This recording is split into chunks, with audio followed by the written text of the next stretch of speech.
अब मैं आपको कुछ बातें बताना चाहता हूँ। सबसे पहला असूल, if you are born poor is not your fault, but if you die poor it's your fault. मैं आपको एक गुर बताता हूँ स्टूडेंट्स के लिए, खासकर जिंदगी में 4 चीजें अगर स्टूडेंट याद रखें तो वो कभी भी उस चीज में फेल नहीं हो सकते। वो क्या है?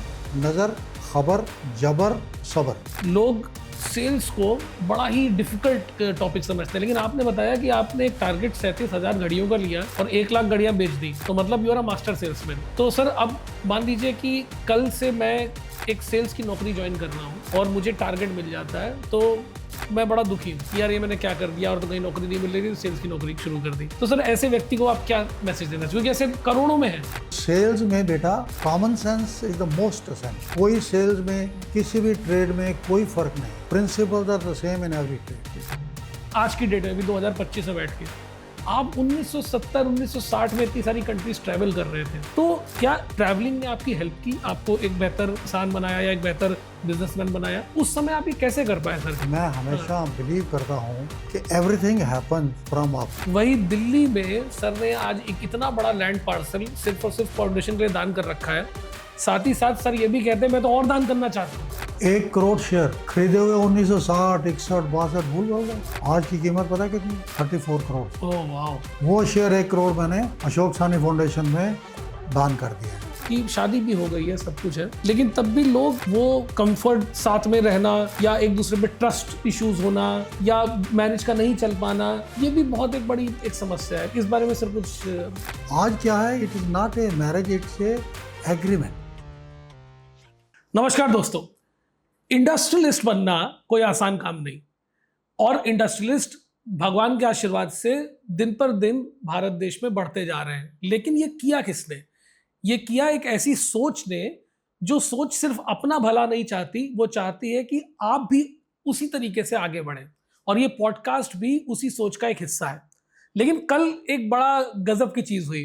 मैं एक इवेंट में गया और एक ऐसे सज्जन से मिला जिन्होंने लगभग 400 करोड़ रुपए की जमीन सिर्फ और सिर्फ इसलिए डोनेट कर रखी है कि वहां पे कुछ मीनिंगफुल कर सकें, और वो बहुत सालों से वहां करते आ रहे हैं। एक फाउंडेशन बना रखी है, मैं अभी नाम आपको नहीं बता रहा हूं क्योंकि आपको सब पता चलेगा धीमे धीमे, क्योंकि वो ऐसी शख्सियत है जो सिर्फ और सिर्फ सक्सेसफुल नहीं है, वो बहुत ही ज्यादा इंस्पायरिंग है। उनकी स्टोरी सुन के आपको ना ही सीखने को मिलेगा, साथ ही साथ मजा भी आएगा। सो आज हम मिलेंगे श्री अशोक साहनी जी से, जो कि स्विस ब्रांड, स्विस मिलिट्री के 40 मुल्कों के चेयरमैन हैं। एक ऐसे प्राउड इंडियन जो सिर्फ और सिर्फ अच्छा करना ही नहीं चाहते, लेकिन एक लॉन्ग टर्म इंपैक्ट के लिए लड़ाई लड़ रहे हैं, और वो चाहते हैं कि आप सबका भला हो। So thank you so much sir, thank you for giving your time sir. Sir मेरा पहला सवाल, जो मेरे दिमाग में आता है कि इतनी बड़ी आपने फाउंडेशन बना रखी है जिससे इतने लोगों का भला हो रहा है, तो क्या ज़रूरत है इसकी? आपने तो अपनी लाइफ में बहुत कुछ अचीव कर लिया, और अगर आप चाहें पर्सनल लेवल पे कुछ डोनेशन देके आप उस जज्बे को ऐसे ही पा सकते हैं, लेकिन आपने अब इतनी बड़ी लैंड, और एक्टिवली आप इस समय तक लगे हुए हो, क्यों सर? ऐसा है दोस्तों, मेरे प्यारो, उर्दू शायर छोटा मोटा होने के नाते सबसे पहले मैं आप सबको एक दुआ देता हूँ। महकता रहे जिससे तुम सबका गुलशन, महकता रहे जिससे तुम सबका गुलशन, प्रभु से वो अमनो सुकून मांगता हूँ। वाह।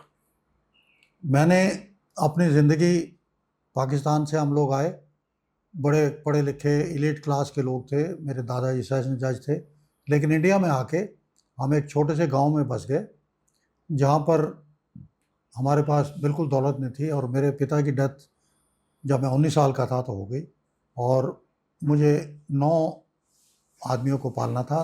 दादाजी, उनके भाई, हम 4 भाई थे, माँ थी, तो कोई ज़रिया आमदन का था नहीं। तो मैंने अखबारें बेची, मैंने सब्जियां बेची, लेकिन मैंने कभी भी अपना हाथ ऐसे नहीं किया। मैं ग्रेजुएट हूँ in mathematics, I did MA 5th year, और उस गांव से बिलोंग करता हूँ जहाँ पर सुनील दत्त एक्टर हमारे साथ वाले नेबर थे, हम एक ही दीवार हमारी कॉमन थी। अच्छा। दोनों असूल से बड़े हुए, दोनों ने कस्में खाई कि सारी उम्र दारू नहीं पिएंगे, सारी उम्र कभी हम लोन नहीं लेंगे, सारी उम्र हम कभी रिश्वत नहीं लेंगे, और चौथा मेरी माँ ने एक और ऐड किया था कि वुमनाइज नहीं करेंगे। And I am gladly telling you कि excepting my wife, till today मैंने कभी दारू नहीं पिया, मैंने 1 रुपया बैंक से लोन नहीं लिया, और ना ही जो मैं तीसरी बात बोल रहा हूँ बिल्कुल सीधे। और परमात्मा ने मुझे, जब मैं घर से निकला तो मेरी माँ ने मुझे 32 रुपये दिए, मैं दिल्ली आ रहा था, तो माँ ने पूछा कि बेटा 32 रुपये लेके तुम जिंदगी कैसे गुजारोगे, क्या है तेरे पास? मैंने कहा माँ मेरे पास कॉन्फिडेंस है। माँ ने जवाब दिया जा बेटा, तेरे साथ मेरा आशीर्वाद है, तुम्हें कोई हरा नहीं सकता। अब मैं आपको कुछ बातें बताना चाहता हूँ, ये मत समझिएगा कि मैं अपनी बड़ाई के लिए बोल रहा हूँ, मैं इसलिए बोल रहा हूँ कि मेरी चीज़ें देख के सबसे पहला असूल, if you are born poor is not your fault, but if you die poor it's your fault.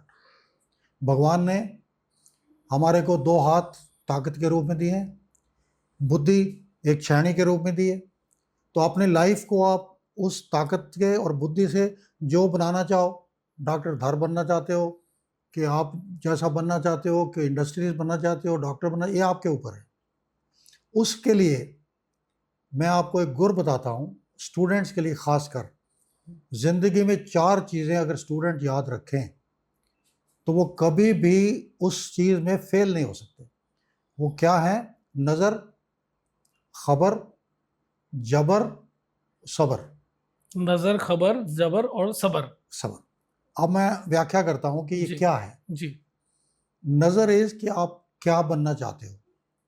सबसे मुश्किल काम हमारी लाइफ में क्या है कि what you want to become, तुम क्या बनना चाहते हो, लोगों को यही नहीं पता।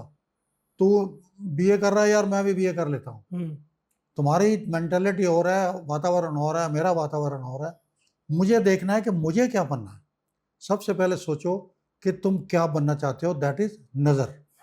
जब तुमने ये तय कर लिया कि क्या बनना चाहते हो, फिर है खबर। फर्ज करो मैंने डायल इंडस्ट्री लगाई, I was the only one जिसमें इंडिया में पहला आदमी 1972 हमने डायल इंडस्ट्री लगाई, जब इंडस्ट्री के मामले में कोई जानता ही नहीं था, अकेला आदमी ने लगाई। आज मेरे पास 1500 आदमी है।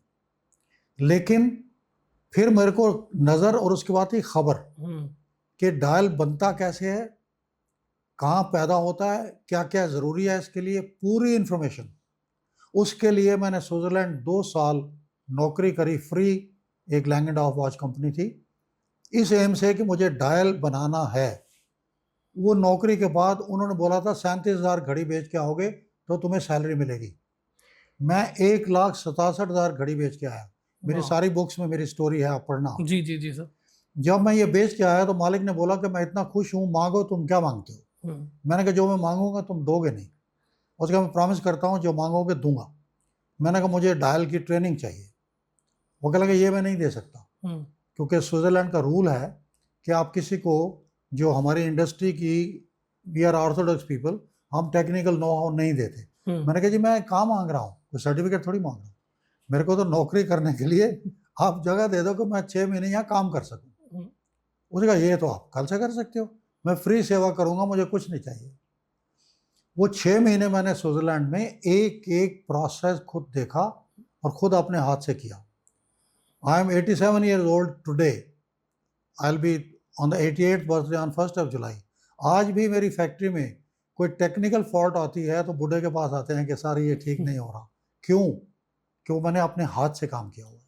तो नज़र, खबर, कोई भी काम करो उसकी पूरी इंफॉर्मेशन लो, बिकती कहाँ है, पैदा कहाँ होती है, क्या क्या चाहिए, पैसा कितना चाहिए, तब शुरू करो। तीसरा है जबर, डायनेमिज्म। जब आपने ये सोच लिया क्या करना चाहते हो, फिर आपने उसकी पूरी इंफॉर्मेशन ले ली, उसके बाद उसके पीछे जुट जाओ, बिल्कुल डायनेमिज्म, बिल्कुल इधर उधर देखो ही नहीं। फेल होगे 4 बार 5 बार, चिंता मत करो, चलते जाओ, कामयाब होगे। और लास्ट है सब्र। ये सब करने के बाद फिर सब्र करो। मैं उर्दू लिखता हूँ इसीलिए कि वफादारी से कर मेहनत, खुद अपने ही भरोसे जी, खुदा को याद रख, मंजिल खुद चल के तेरे सामने आएगी। क्या बात है सर। आपने 4 चीज़ें कर ली। हमारे में नुक्स क्या है कि हम इधर से कोई चीज़ सुनते हैं, इधर निकाल देते हैं। जी। जैसे आपने अभी बोला कि जी कल सानी साहब से बड़ी अच्छी अच्छी बातें सुनी। अगर मैं आपसे पूछूं कि आपने क्या क्या बातें सुनी तो आप नहीं बता पाएंगे। मैं आपकी बात नहीं कर रहा, हाँ, जनरल, एक जन बिल्कुल सही। In general. हम्म, तो मेरी क्या नेचर है कि मैं कोई चीज़ सुनता हूँ, हम्म, उस कोटेशन को अगर सुनता हूँ, can you tell me what is originality? Originality. What is originality? Originality is something which is done first time, जो शायद पहली बार किया गया है, नहीं? Originality is a fine art of remembering which you read somewhere and then forgetting where you read it. So it becomes your own original. Exactly, right, You understand? right. तो आपने जो भी चीज़ पढ़ी उसको, मैंने पहले दिन हम्म, जब मैं घड़ियां बेचने गया तो मैंने एक कोटेशन पढ़ी थी डेल कार्नेगी की। जी। First quotation in my life I read. Hmm, वो क्या लिखता है कि in your life be like a postage stamp, okay. It sticks to one thing till it reaches there. Hmm, जब तक पोस्टेज स्टैम्प अपनी डेस्टिनेशन पे नहीं पहुंचती, वो अपने लिफाफे को नहीं छोड़ती। Make it your life. Sir इससे मैं एक सवाल और पूछना चाहूँगा, जो पहले मैंने और सवाल सोच के रखे थे, लेकिन क्योंकि इतना इंटरेस्टिंग है ये, हम लोग सर बहुत सारी सेल्स ट्रेनिंग करते हैं, हमारा मेन काम वो भी है, और लोग सेल्स को बड़ा ही डिफिकल्ट एक टॉपिक समझते हैं, लेकिन आपने बताया कि आपने एक टारगेट 37,000 घड़ियों का लिया और 1 लाख घड़ियां बेच दी, तो मतलब you are a master salesman. तो सर अब मान लीजिए कि कल से मैं एक सेल्स की नौकरी ज्वाइन कर रहा हूँ और मुझे टारगेट मिल जाता है, तो मैं बड़ा दुखी हूँ कि यार ये मैंने क्या कर दिया, और तो कहीं नौकरी नहीं मिल रही थी, सेल्स की नौकरी शुरू कर दी। तो सर ऐसे व्यक्ति को आप क्या मैसेज देना चाहिए, क्योंकि ऐसे करोड़ों में है। ऐसा है कि यहाँ तुम्हारी common sense, presence of mind, हाजिर जॉब ही काम आती है। अच्छा सर। मेरे साथ मेरा बॉस मुझे सिखाने गया, मुझे घड़ी का पता ही नहीं कि क्या होता है, ABC नहीं मालूम, पर मैंने कॉमन सेंस यूज़ की। जब हम गए तो पहले जब पहुँचे तो उस एजेंट से पूछा भाई ऑर्डर दो, ये उन्होंने the political situation is very, हम we went to Aden. Okay. उसने एक पीस का ऑर्डर नहीं दिया, हमारा खर्चा हो गया, नाम मेरा बदनाम हो रहा है। मैं सारी रात सोया नहीं कि झूठ बोल रहा है, मेरी निगाह कह रही है कि ये झूठ बोल रहा है, इसके पास ऑर्डर है लेकिन ये पैसा नहीं लगाना चाहता। हम नेक्स्ट ऑर्डर में नेक्स्ट जगह पहुंचे। स्विट्जरलैंड वाले बड़े ऑनेस्ट लोग हैं। खाना पीना होने के बाद जब बारी आई, कुवैत पहुंचे हम, लेबनान जी। तो लेबनान का मालिक आया, तो उसने अल्टीमेटली पूछा कि आप कहाँ से आ रहे हैं। मैंने कहा एडन। तो उसने कहा जी what business did you have at the last station. तो मेरा मिस्टर पेरिनो बास था, तो नेचुरली वो तो सच बोलता है, तो बोलने लगा कि नो नो, मैं समझ गया वो बेड़ागर करेगा, मैं इंडियन हूँ। तो मैंने बोला mister Perino sorry I forgot my sampler in my room, can you bring it. अब सेल मार्केट मैनेजर मेरे साथ है, वो मेरी तरफ देखता है कि उल्लू का पट्टा स्टूडेंट मुझे ये बोल रहा है, पर वो चला गया। मैंने उसको बोला देख भाई तुम्हें लैंको से कमाई है? तो मैंने कहा ये तेरे को चेंज करने आया है। क्यों? मैंने कहा तेरी कंट्री से कोई आदमी गया था स्विट्जरलैंड, क्या नाम था उसका, वो कहता है अलगवाशी। मैंने कहा अलगवाशी, मुझे क्या पता अलगवाशी क्या है। The pastor told me he is going for हज। मैंने कहा यार वो गया था, तो अब ये तेरे को बोलेगा कि मुझे कोई ऑर्डर नहीं मिला, तो ये तेरी एजेंसी चेंज करके उसको दे देगा। इतने में वो आ गया mister Sani, your trade not, sorry sir it is here. अब वो अपनी शुरू हो गया कि no no we didn't get any business. तो वो मेरी तरफ देखता है, भाई तुमने बचा लिया। उस आदमी अकेले ने 60,000 घड़ी का ऑर्डर दिया। Oh my God. जब वो चला गया, मुझे उस टाइम ये भी नहीं पता था घड़ी ABC क्या, क्योंकि मेरे को सीखने की जरूरत नहीं थी। तो मैंने कहा कहता यार mister Sani I don't understand, एडन आई वेंट फॉर बिजनेस, उसने बिजनेस दिया नहीं, और यहाँ I went as a courtesy call, ये तो एक हफ्ता पहले स्विट्जरलैंड था, तो इसने 60,000 घड़ी क्यों लिया और 25 पैसे और 25 सेंट और महंगा लिया। मैंने उसको सारी कहानी बताई। उसने बोरिया बिस्तरा बंद किया। Mister Sani you don't need us, we need you. अपनी कॉमन सेंस आपने यूज करी। अब जब जिस मुल्क में जाओगे उसकी जो मेंटेलिटी है वो मुझे बताओगे कि आपने बिजनेस कैसे किया, वो आदमी कैसा है। तो मैं आपको थोड़ा 1 मिनट और लेता हूँ। हाँ प्लीज। यहाँ स्टोरी एंड नहीं हुई। अच्छा। मेरे को 60,000 पीस का ऑर्डर मिल गया। फिर मैंने उससे सीखा कि घड़ी की कीमत क्या है, मॉडल क्या है, ये वो। इतने में हम कुवैत गए। डिस्ट्रीब्यूटर आया, उसने 10-12 हज़ार घड़ी मांगी, तो मेरा कोटा नहीं, जो मैं चाहता था नहीं हुआ। तो मैंने देखा कि हर कमरे में शेख की फ़ोटो लगी हुई थी। अच्छा। मैंने उनसे पूछा भी ये क्या है? वो कहने लगे जी वो तो रूल है कि हर घर में शेख की फ़ोटो। मैंने कहा यार मुझे अपॉइंटमेंट मिल सकती है शेख से? कहने लगे वो तो 2 महीने की अपॉइंटमेंट मिलती है। मैंने कहा ज़रा फ़ोन तो मिलाओ। मैंने एक शेर सुनाया उनको, शेख को, शेख नहीं उसकी सेक्रेटरी को। सेक्रेटरी को। कहने लगे सर इट्स नॉट पॉसिबल, कोई टाइम लगेगा। मैंने कहा यार एक काम करो, मैं उनके लिए एक स्पेशल घड़ी लाया हूँ। उनको मेरे को मालूम था कि उसके हरम में कोई 200 लड़कियां थी, वेरी फॉन्ड ऑफ गर्ल, और घड़ियों का शौकीन था। उनके लिए लाया था, कोई तकरीबन 20 लाख की घड़ी है उन दिनों में, 1960। Oh my God. तो मैं तकिए में रख रख के डर के सोता हूँ, चलो किसी और शेख को दे दूंगा। उसने अपॉइंटमेंट किया जी, नेक्स्ट मॉर्निंग अपॉइंटमेंट मिल गई। वो घड़ी तो बिकी गई। तो उस शेख ने मुझे बोला कि वो आपने वो शेर बोला था वो सुनाओ। आपको शेर सुनाता हूँ, हाँ, समझ नहीं आएगी, प्लीज मीनिंग समझाऊंगा। जी जी जी। आना न मेरी कब्र पर हमराहे रकीबा, रकीब को लेके भी, रकीब बोलते हैं दो लड़के एक को प्यार करते हैं तो वो आपस में रकीब हुए। तो शायर कहता है कि मेरे कब्र पर भी मेरे रकीब को लेके नहीं आना, मतलब मेरे सामने तो लाना ही नहीं, मेरे मरने के बाद मेरी कब्र में भी ले आना। वो कहता है मरहबा मरहबा मरहबा, खुश हुआ।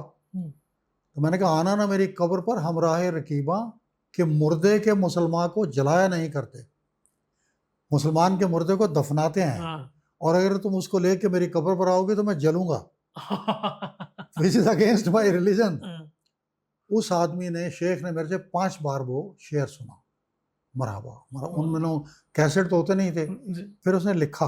अच्छा। तो मैंने कहा शेख मैं देख रहा हूँ कि हर घर में इक्वेशन हो गई ना, मैं एक गुरु जैसा हो गया उसका। जी जी जी। तो मैंने कहा हम हर घर में तेरी फोटो देखता हूँ, क्यों? इट्स रूल, शुक्रन, मतलब कि ये परवरदिगार का शुक्र करने के लिए वो मेरे थ्रू फोटो दिखाते। तो मैंने कहा मैं तुम्हें ऐसा आइडिया देता हूँ कि हर रिस्ट पर तेरी फोटो। वो कैसे? मैंने कहा आई will give you a watch with your photo on the watch. मालूम है मुझे कितने पीस का ऑर्डर मिला? 1 लाख पीस का। Oh wow. आपने मेरे से पूछा तो सेल्स में बेटा common sense is the most essential. कोई सेल्स में, किसी भी ट्रेड में कोई फर्क नहीं है, principles are the same in every trade.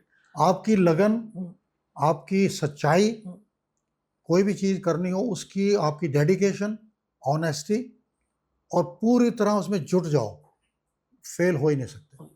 Sir इससे एक और सभी बड़ी इंटरेस्टिंग है सर, ये जो कॉन्सेप्ट है, क्योंकि इससे बहुत लोगों की मदद भी होगी। क्योंकि अगर आप किसी को पैसा कमाने में, जो आपने एक बहुत अच्छी बात बोली कि गरीब पैदा होना जो है वो आपके हाथ में नहीं है, पर मर जाना एक गुनाह है, वो गुनाह है। तो इससे बड़े लोगों की मदद मिलेगी सर। कि अब उस जमाने में, मैं आप सर बात करें 1970s की, इसमें आधे से ज्यादा लोग तो 1960, I started at 59। तो ज्यादातर लोग तो सब देवर नॉट इवन बॉर्न जब आप ये 1 लाख घड़ियों का ऑर्डर आप उठा रहे थे, और वो भी उठा रहे थे कुवैत में और स्विट्जरलैंड में। और आप उसी की बदौलत आज मैं चेयरमैन हूँ जी। तो सर मेरे दिमाग में आता है कि हम में से कई सारे ऐसे लोग हैं जो अभी तक एक बार भी विदेश तक नहीं गए होंगे, आज की डेट में भी 2025 में बैठ के। आप 1970 1960 में इतनी सारी कंट्रीज ट्रैवल कर रहे थे। तो इसमें मेरे 2 सवाल है। पहला, क्या ट्रैवलिंग ने आपकी हेल्प की, आपको एक बेहतर इंसान बनाया या एक बेहतर बिजनेसमैन बनाया? नंबर 2, उस समय आप ये कैसे कर पाए सर? क्योंकि आपकी जो पूरा पहले की स्टोरी है वो आप, मतलब you were from a rich family but then you become poor, and then how did you start doing these big deals? उस समय 20 लाख की घड़ी। मैं हमेशा बिलीव करता हूं कि एवरीथिंग हैपन्स फ्रॉम अप। बिल्कुल। हम लोग जो मर्जी बोल लें, हम खुदा को माने ना माने, उसके हुक्म के बगैर कुछ नहीं होता। और इन माई पर्सनल केस तो वो हर जगह प्लेट लेके बैठा होता है। मैं नेवी में गया थोड़े दिन के लिए, वहाँ भी मुझे छोड़नी पड़ी क्योंकि दारू नहीं पीता था। वहाँ एक लड़की आई, बड़ी खूबसूरत लड़की, ये आप यहाँ बाद में काट देना, पर आपको नहीं सर, क्यों काटे? वो उसको मैंने जोक सुनाए, कहानियाँ सुनाई, रिलीजन बातें की, तो वो कहती है Ashok either you are a genius और यू आर ए फ्रॉड। अच्छा। मैंने कहा मैं fraud? No no, how is it possible? You sing English song, rock rock rock rock everybody, you sing so beautifully. फिर रिलीजन की बात करती हूँ, you know everything about religion, you joke so beautiful. How is it possible for one man to know all that? मैंने कहा एक काम कर, पहले ये बता भाई, ब्यूटीफुल गर्ल लाइक यू, अब मेरा अभी कुआरा था, बातचीत हुई नहीं थी, लड़की बहुत खूबसूरत, स्विस गर्ल। ओके। मैंने पूछा भाई तेरे जैसी खूबसूरत लड़की लंदन गई, उसने किसी से पूछा can you tell me the way to the church? Yes I can tell you, give me a kiss and I tell you. 10 साल बदमाश बुढ़ा। एक जवान से पूछा तेरे जैसी खूबसूरत लड़की ने, उसने भी यही जवाब दिया, give me a kiss and I tell you. बच्चे से पूछा, उसने भी यही जवाब दिया। Now you tell me Helena, why did everybody ask the same question for a beautiful girl like you? I don't know. You tell me. Okay, give me a case and I'll tell you. तो उसने चूंटियां मार मार के मेरी जान खा गई। You naughty fellow, Ashok. Now you have to come to Switzerland. मैंने कहा देखो हेलन, मैंने अभी 900 रुपया देना है इनका, नेवी वालों का, मर्चेंट नेवी में मैंने ज्वाइन किया और ट्रेनिंग में 900 रुपया लग गया है, तो मैं तो वही दे नहीं पा रहा, मैं स्विट्जरलैंड कहाँ से आऊँ? कहता हूँ I will send you ticket. मैंने कहा साल गुजर गया, मैंने नौकरी कर ली पूसा इंस्टीट्यूट में, मेरे को फर्स्ट क्लास 250 रुपये की नौकरी मिल गई एज ए गजेटेड ऑफिसर। 1 साल बाद आई गेट ए पीटीए, उस लड़की ने मुझे टिकट भेजी, ऊपर वाले की मेहरबानी जी, मैं स्विट्जरलैंड चला गया। तब तक आप पहले विदेश नहीं गए थे सर? मतलब मर्चेंट नेवी में थे तो? ना कभी नहीं, मैं तो यहीं नौकरी करता था। अच्छा। मेरे को घड़ी की लाइन भी नहीं मालूम नहीं थी। अच्छा। लाइन में नहीं आया था। अच्छा। उसकी वजह से मैं स्विट्जरलैंड गया तो मुझे पता लगा वो लैंगेंडा वॉच कंपनी की मालिक की बेटी थी। Oh my God. यहाँ उसने कभी बोला भी नहीं। अच्छा। मुझे क्या पता कि कौन लेडी है। हाँ। उसके बाप ने देखा, उसकी बड़ी तारीफ करी कि मेरा लड़का है, क्या जोक करता है, क्या मजाक करता है। वो मुझे मिला तो उसने कहा कि you are such a smart fellow, why don't you sell our watches? Okay. तो मैंने कहा मिस्टर कॉफमैन, मुझे तो वॉच का एबीसी नहीं, उसके दैट यू लीव, मैं मैनेजर अपने साथ भेजूंगा, he will teach you how to do it. अच्छा। That is how I came into the industry. उसके बाद फिर मैंने कॉमन सेंस यूज कि मेरे को या तो दौलत मांग सकता था, 10,000 फ्रैंक दे दो, ये भी कह सकता था इस छोकरी से मेरी शादी करा दो, पॉसिबल है ना? एग्जैक्टली। लेकिन वो लड़की चाहती है कि नहीं, मुझे मालूम नहीं ना, मैं तो जोक करना आसान बात है। तो उसकी जब बात हुई तो मैंने ये मांगा, इसलिए मैं बोल रहा हूँ कि कॉमन सेंस चाहिए। माई माइंड डिसाइडेड कि बजाय इनसे कोई ऐसी चीज मांगने के, वो मांगो जो तुम्हारा फ्यूचर बना दे। Exactly. वो मैंने मांगा कि मुझे डायल की ट्रेनिंग चाहिए, और उस दिन मैंने डिसाइड किया कि in my whole life I will stick like a postage stamp, मैं इसी लाइन में सारी उम्र रहूंगा। एंड फ्रॉम 1960 टिल टुडे मैं प्रेसिडेंट हूँ ऑल इंडिया इलेक्ट्रॉनिक वॉचेस का for the last 35 years. Right sir. Urdu की डॉक्टर हुसैन हैं अलीगढ़ यूनिवर्सिटी के, उनका चीफ पैटर्न हूँ for the last 40 years because of Urdu poetry. तो मेरी एक आदत है कि जो भी कोटेशन मैं एक बार पढ़ता हूँ उसके ऊपर मैं अमल करता हूँ, इधर से सुन के उधर से निकालता नहीं। राइट।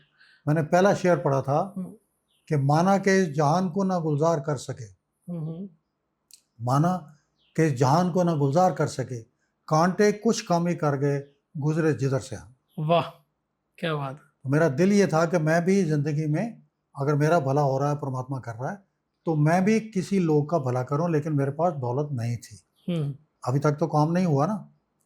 अब आप चाहेंगे कि मैं बताऊं कि कैसे शुरू हुआ ये? जी सर।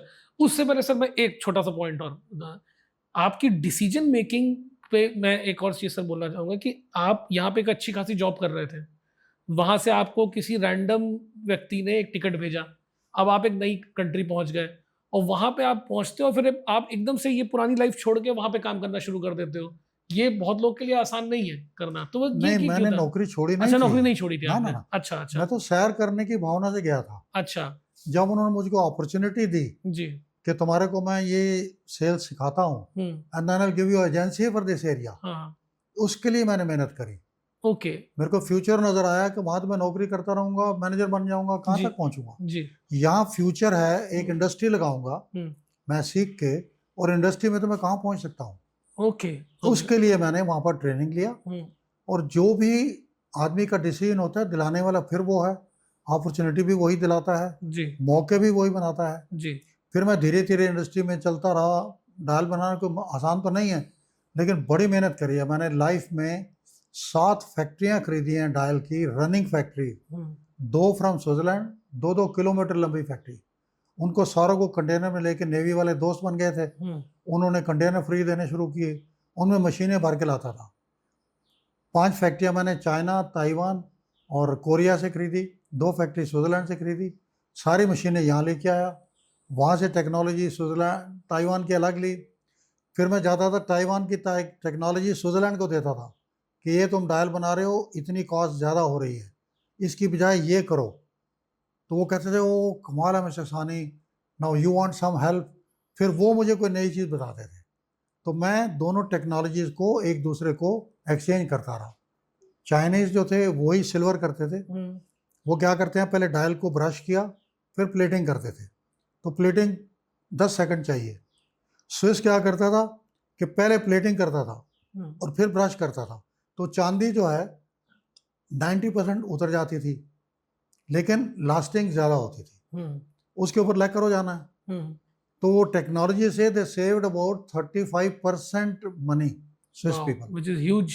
विच यू, तो they made me father of dial industry in India. I was known as father of dial industry in India. Wow. Today I am known as the पितामह of horology industry in India. Yes. इसी से बड़ा हुआ हूँ, पर मैंने अपने M को कभी छोड़ा नहीं।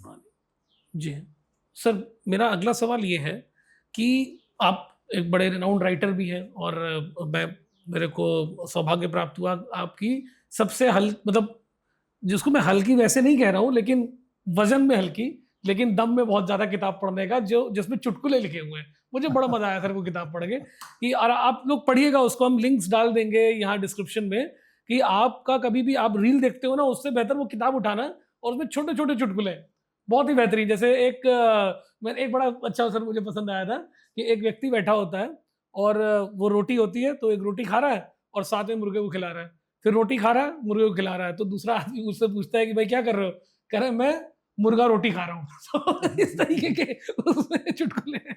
बेटा तो जोक में कुछ नहीं है, joke is your presentation, how you present it. Exactly. मैं आपसे पूछता हूँ भाई साहब जरा माचिस सिगरेट देना, सिगरेट लगाई माचिस देना, मेरे पास नहीं है। भाई साहब जरा माचिस देना, कहता मेरे पास नहीं है। भाई साहब जरा माचिस देना, मेरे पास नहीं है। कहता रहने तो कमीनों में आपने निकाल लेता। तो जोक में it is how you present it. अब जैसे आप बैठे हो तो कोई आदमी बोलता है कि पंजाबी समझते हो आप समझते हो पंजाबी? नहीं सर, नहीं समझते। तो मूत्र आओ बोलते हैं, पेशाब करके आओ जी। तो यार मेरी फोटो खींचो, गया कैमरामैन ने फोटो लगाई सारी, तो वो कहते हैं मूत्र आओ जी। तो यार ये इलेक्ट्रॉनिक शेयर है, इसे कैसे पता लगा मुझे पेशाब करने, चला गया। वो बेचारा फिर आया, वो फिर कहने लगा जी मूत्र आओ जी। तीसरी बार उसे मालिक को बुलाया, मैं कहता हूँ फोटो खींचो, ये मुझे कहता है मूत्र आओ जी। कहता है जी मैं भूल गया आपको बताना, ये तोतला है, ये कह रहा है मुस्कुराओ जी। तो जोक्स में जोक जो है ना एक्चुअली कुछ नहीं, it is just how you present it. लेकिन उससे सर लिखने वाले का एक वो समझ में आता है कि अच्छा आप डाइवर्सिटी देखिए, एक तरफ आप इतना हल्के मतलब प्यारी चीजें लिख रहे हैं, जोक्स लिख रहे हैं, और दूसरी तरफ आप शेरो शायरी लिख रहे हैं। नहीं, actually I am a devotee of God. मेरी जो बेस्ट किताब है आपने देखी नहीं है, इट इज वाई। हम लोग ये क्यों करते हैं कोई सोचता ही नहीं है। एग्जैक्टली। प्रथा चल गई है जी। पंडित जी आए, उन्होंने मुझे टीका लगाया, सर वो चावल लाना पर टूटे हुए ना, अक्षत नहीं होने चाहिए। मैंने कहा पंडित जी टूटा हुआ चावल हो तो क्या होगा, टीका ही तो लगाना है। नहीं सर वो तो पूरा होना चाहिए। तो मैंने पूछा पंडित जी कोई कारण है कि ये तो प्रथा है जी। तो प्रथा नहीं है पंडित जी, हम कहते हैं कि अगर तुमने अपने आप को टीका लगवाना है भगवान के नाम का, तो अपने आप को संपूर्ण उसको अर्पण करो, आधा नहीं। हे भगवान मेरे बेटे को पास कर दे तो मैं छतर चढ़ाने आऊँगा, तो ये तो बिजनेस हो गया ना। एग्जैक्टली। आप कहो कि भगवान मेरी बेटी मेहनत कर रही है, अगर वो इसके काबिल हुई तो उसको कामयाब कर। मेरा बेटा छोटा एक्टर था, ही केम इनटू 10 मूवी। एक दिन मैं आई वाज इन हंगरी, तो मैंने रात को ना दुआ की, परमात्मा मेरा बेटा कामयाब क्यों नहीं हो रहा, 10 साल हो गए उसको। मेरे अंदर से एक शेर निकला, तो उसने लिखा किसी के लिए रंग लाए क्यों खुदा से तेरी दुआ, किसी के लिए क्यों पूरी हो, किसी के लिए रंग लाए क्यों खुदा से तेरी दुआ, शायद वो इस दुआ का हकदार ही ना हो। And it was true. My son is not an emotional person, he can not emote, he is a very good looking boy, पर इमोशन जो है, आप मेरे को बोलो 2 मिनट में मैं रोना शुरू कर दूंगा, अभी बैठे बैठे हंस रहा हूँ, अभी रोना शुरू कर दूंगा। इमोट करना हर एक के बस की नहीं है, वो एक्टर नहीं बन पाया। तो हम लोग कई चीज़ें हमारी फेवर में होती हैं। आज वो एमडी है कंपनी का, अगर वो नहीं होता तो मेरी स्विस मिलिट्री यहाँ पहुँचती नहीं जहाँ पहुँची हुई। Right. Now is a listed company, I started as a brand only, today Swiss military is a listed It's a company in listed India company. On the exchange, Swiss military consumer goods limited. Right sir. तो परमात्मा जो भी करता है ना, हम उस time हमको लगता है कि क्या जुल्म हो गया मेरे साथ, लेकिन वो सोच के देता है। शायद उसने मेरे एक हाथ से कोई चीज़ ली क्योंकि मुझे 2 हाथों से देना चाहता है, ये कम है, वो मुझे इतना देना चाहता है। आप जिंदगी में अगर, मेरे हिसाब से मैं शेर लिखता हूँ वो जो दिल से निकले हों और उन पर अमल करता हूँ। आपको शेर सुनाता हूँ जो बेनिफिशियल टू एवरीबॉडी, अगर ये सीख सको जी। कुछ इस तरह से जिंदगी को मैंने आसान कर लिया, कुछ इस तरह से जिंदगी को मैंने आसान कर लिया, किसी से माफ़ी मांग ली, किसी को माफ़ कर दिया। क्या बात है, मैंने झगड़ा नहीं किया किसी से। दूसरा शेर, आपने बशीर बदर का नाम सुना होगा, बिल्कुल सुना सर, बहुत अच्छे राइटर हैं जी। मैंने उनको बुलाया जब किताब रिलीज करी, शेखावत साहब ने अपने घर से करी, 5 प्राइम मिनिस्टर प्रेजेंट थे, बुक में फोटोज हैं। जी जी जी जी। मैं तो सानी साहब आ नहीं सकता, मैं दुशाला लूँगा, बीवी के साथ एयर टिकट लूँगा, 2 दिन का 5 स्टार का किराया लूँगा। मैंने कहा बशीर भाई, मैं तो आपको इनवाइट कर रहा हूँ कि 5 प्राइम मिनिस्टर आ रहे हैं, प्रेसिडेंट आ रहे हैं, और ये शेर आपको सुनाना चाहता हूँ। अरे अरे अरे सानी भाई मैं आ रहा हूँ। वो आए, उनका शेर है कि दुश्मनी जमकर करो, मोहम्मद भाई हैं, मुसलमान भाई, दुश्मनी जमकर करो लेकिन गुंजाइश रहे, दोस्त हो जाएं आपस में तो शर्मिंदा ना हो। सही बात। इवन दुश्मनी में भी ऐसे वर्ड मत बोलो। मैंने कहा बशीर भाई मैं इससे ऊपर लिखता हूँ, मैं क्या बोलता हूँ, और मैंने ये किया है, अदू पर, दुश्मन पर, अदू पर इस कदर एहसान पर एहसान करता जा, दुश्मन पर इस कदर एहसान पर एहसान करता जा कि दुश्मन दोस्ती करने पे खुद मजबूर हो जाए। क्या बात है। कहने लगे अशोक भाई मेरा शेयर बेकार, अब मैं टीवी पर आऊँगा, आप और मैं दोनों चलेंगे और मैं वहाँ कबूल करूँगा कि आपका शेयर मेरे शेयर से बेहतर। अब मैं ये मैसेज दुनिया में पहुँचाना चाहता हूँ कि मेहनत करो, जब तक मेहनत नहीं करोगे, ईमानदारी से चलो। हम लोग मंदिर मस्जिद जाते हैं, बुल्ले शाह क्या बोलता था, पंजाबी है लेकिन मीनिंग बहुत अच्छा है, जेरा मिलदा मंदिर मस्जिद मिलदा चम चिड़कियाँ, चमगादड़ों को मिलता जो उल्टे लटके हुए, जेरा मिलदा नहर किनारे मिलदा गौआं ते बच्छियाँ, मिलदा कछुआ ते मच्छियाँ, जेरा मिलदा जंगल अंदर मिलदा गौआं ते बच्छियाँ, बुलिया रब उन्हां नूं मिलदा नीयतां जिन्हां दियां सच्चियां। अपनी नीयत को सच्ची रखो, that is the biggest religion any person can ever have. Exactly. अब आपको एक शेर सुनाता हूँ कि आपका पर्पस मेरा यहाँ मलाने का क्यों है। जी जी जी। मैंने एक दिन 1988 में जी रंगपुरी जहाँ पर आप कल आए थे वहाँ बैठ, इसके पहले आपने कोई क्वेश्चन करना हो आप कर लेना, this is very important subject, जिसके लिए हम लोग इकट्ठे हुए। जी जी मैं उसी में आ रहा हूँ सर। हाँ तो पहले एक शेर सुनाता हूँ कि खुशबू को फैलने का बहुत शौक है, मगर खुशबू फैलना चाहती है, बिल्कुल, खुशबू को फैलने का बहुत शौक है, मगर मुमकिन नहीं हवा से रिश्ता किए बगैर। बिल्कुल सही बात है। आप लोगों को बुलाने का, आपसे मिलने का यही एक मेरा पर्पस है कि उस जगह की खुशबू लोगों तक पहुँचे। मेरा जो भी सेक्रीफाइस देने वाला, फिर प्रभु उसने मुझको चुना ये करने के लिए, आई एम ग्रेटफुल। मेरी जितनी इनकम स्विस मिलिट्री से आती है मेरे शेयर की, स्विट्जरलैंड छोड़ के, वो सारे की सारी वृद्धाश्रम में जाती है। जी। मैं 1988 में वहीं पर वृद्धाश्रम में, वहाँ पर सारी लैंड खाली है, बिल्कुल एक पौधा भी नहीं था, दीवार बना नहीं सकते थे, इट वॉज एक्वायर्ड लैंड। तो मैं चाय पी रहा था तो एक सज्जन आए, सूट बूट पहना हुआ, बड़े पढ़े लिखे थे, उन्होंने मुझे एक शेर सुनाया। मैंने, ही was a patient of dementia, उन्होंने एक शेर सुनाया कि जिन पे निसार की थी ज़माने की नेमतें, जिनके ऊपर मैंने दुनिया का सब कुछ लुटा दिया, जिन पे निसार की थी ज़माने की नेमतें, उन वारिसों ने कफन मुझे काट कर दिया। ओ, यानी उनके बच्चों ने उसको घर से निकाल दिया था। ही वॉज ए जज। वहाँ बैठे बैठे मेरे अंदर से एक प्रेरणा आई, मेरे पास पैसे तो नहीं थे उस टाइम। ये जगह जो थी 200 रुपये गज थी। यही जो जगह है, जी जी, आज आप दिल्ली में 5 लाख रुपए गज मानो, वो बिल्कुल। 200 रुपये गज थी।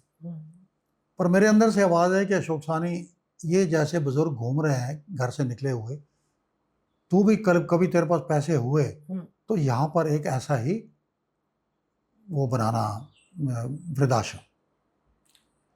1988 में, और मैंने प्रण किया कि आज के बाद मैं 256 बार स्विट्जरलैंड गया हूँ, 256 बार। और मैंने प्रण किया कि आज के बाद आई कुड अफोर्ड, कंपनी देती थी, सेकंड क्लास, बिजनेस क्लास ले सकता था, फर्स्ट क्लास भी जा सकता था, कि जो पैसा यहाँ से बचेगा उसको जमा करके मैं वृद्धाश्रम बनाऊंगा।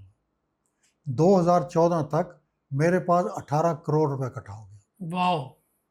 उस दिन मेरी वाइफ ने मुझे क्वेश्चन किया, मैंने जो कल पूछा था वहाँ, कि tell me the 2 most important days of your life Ashok जी।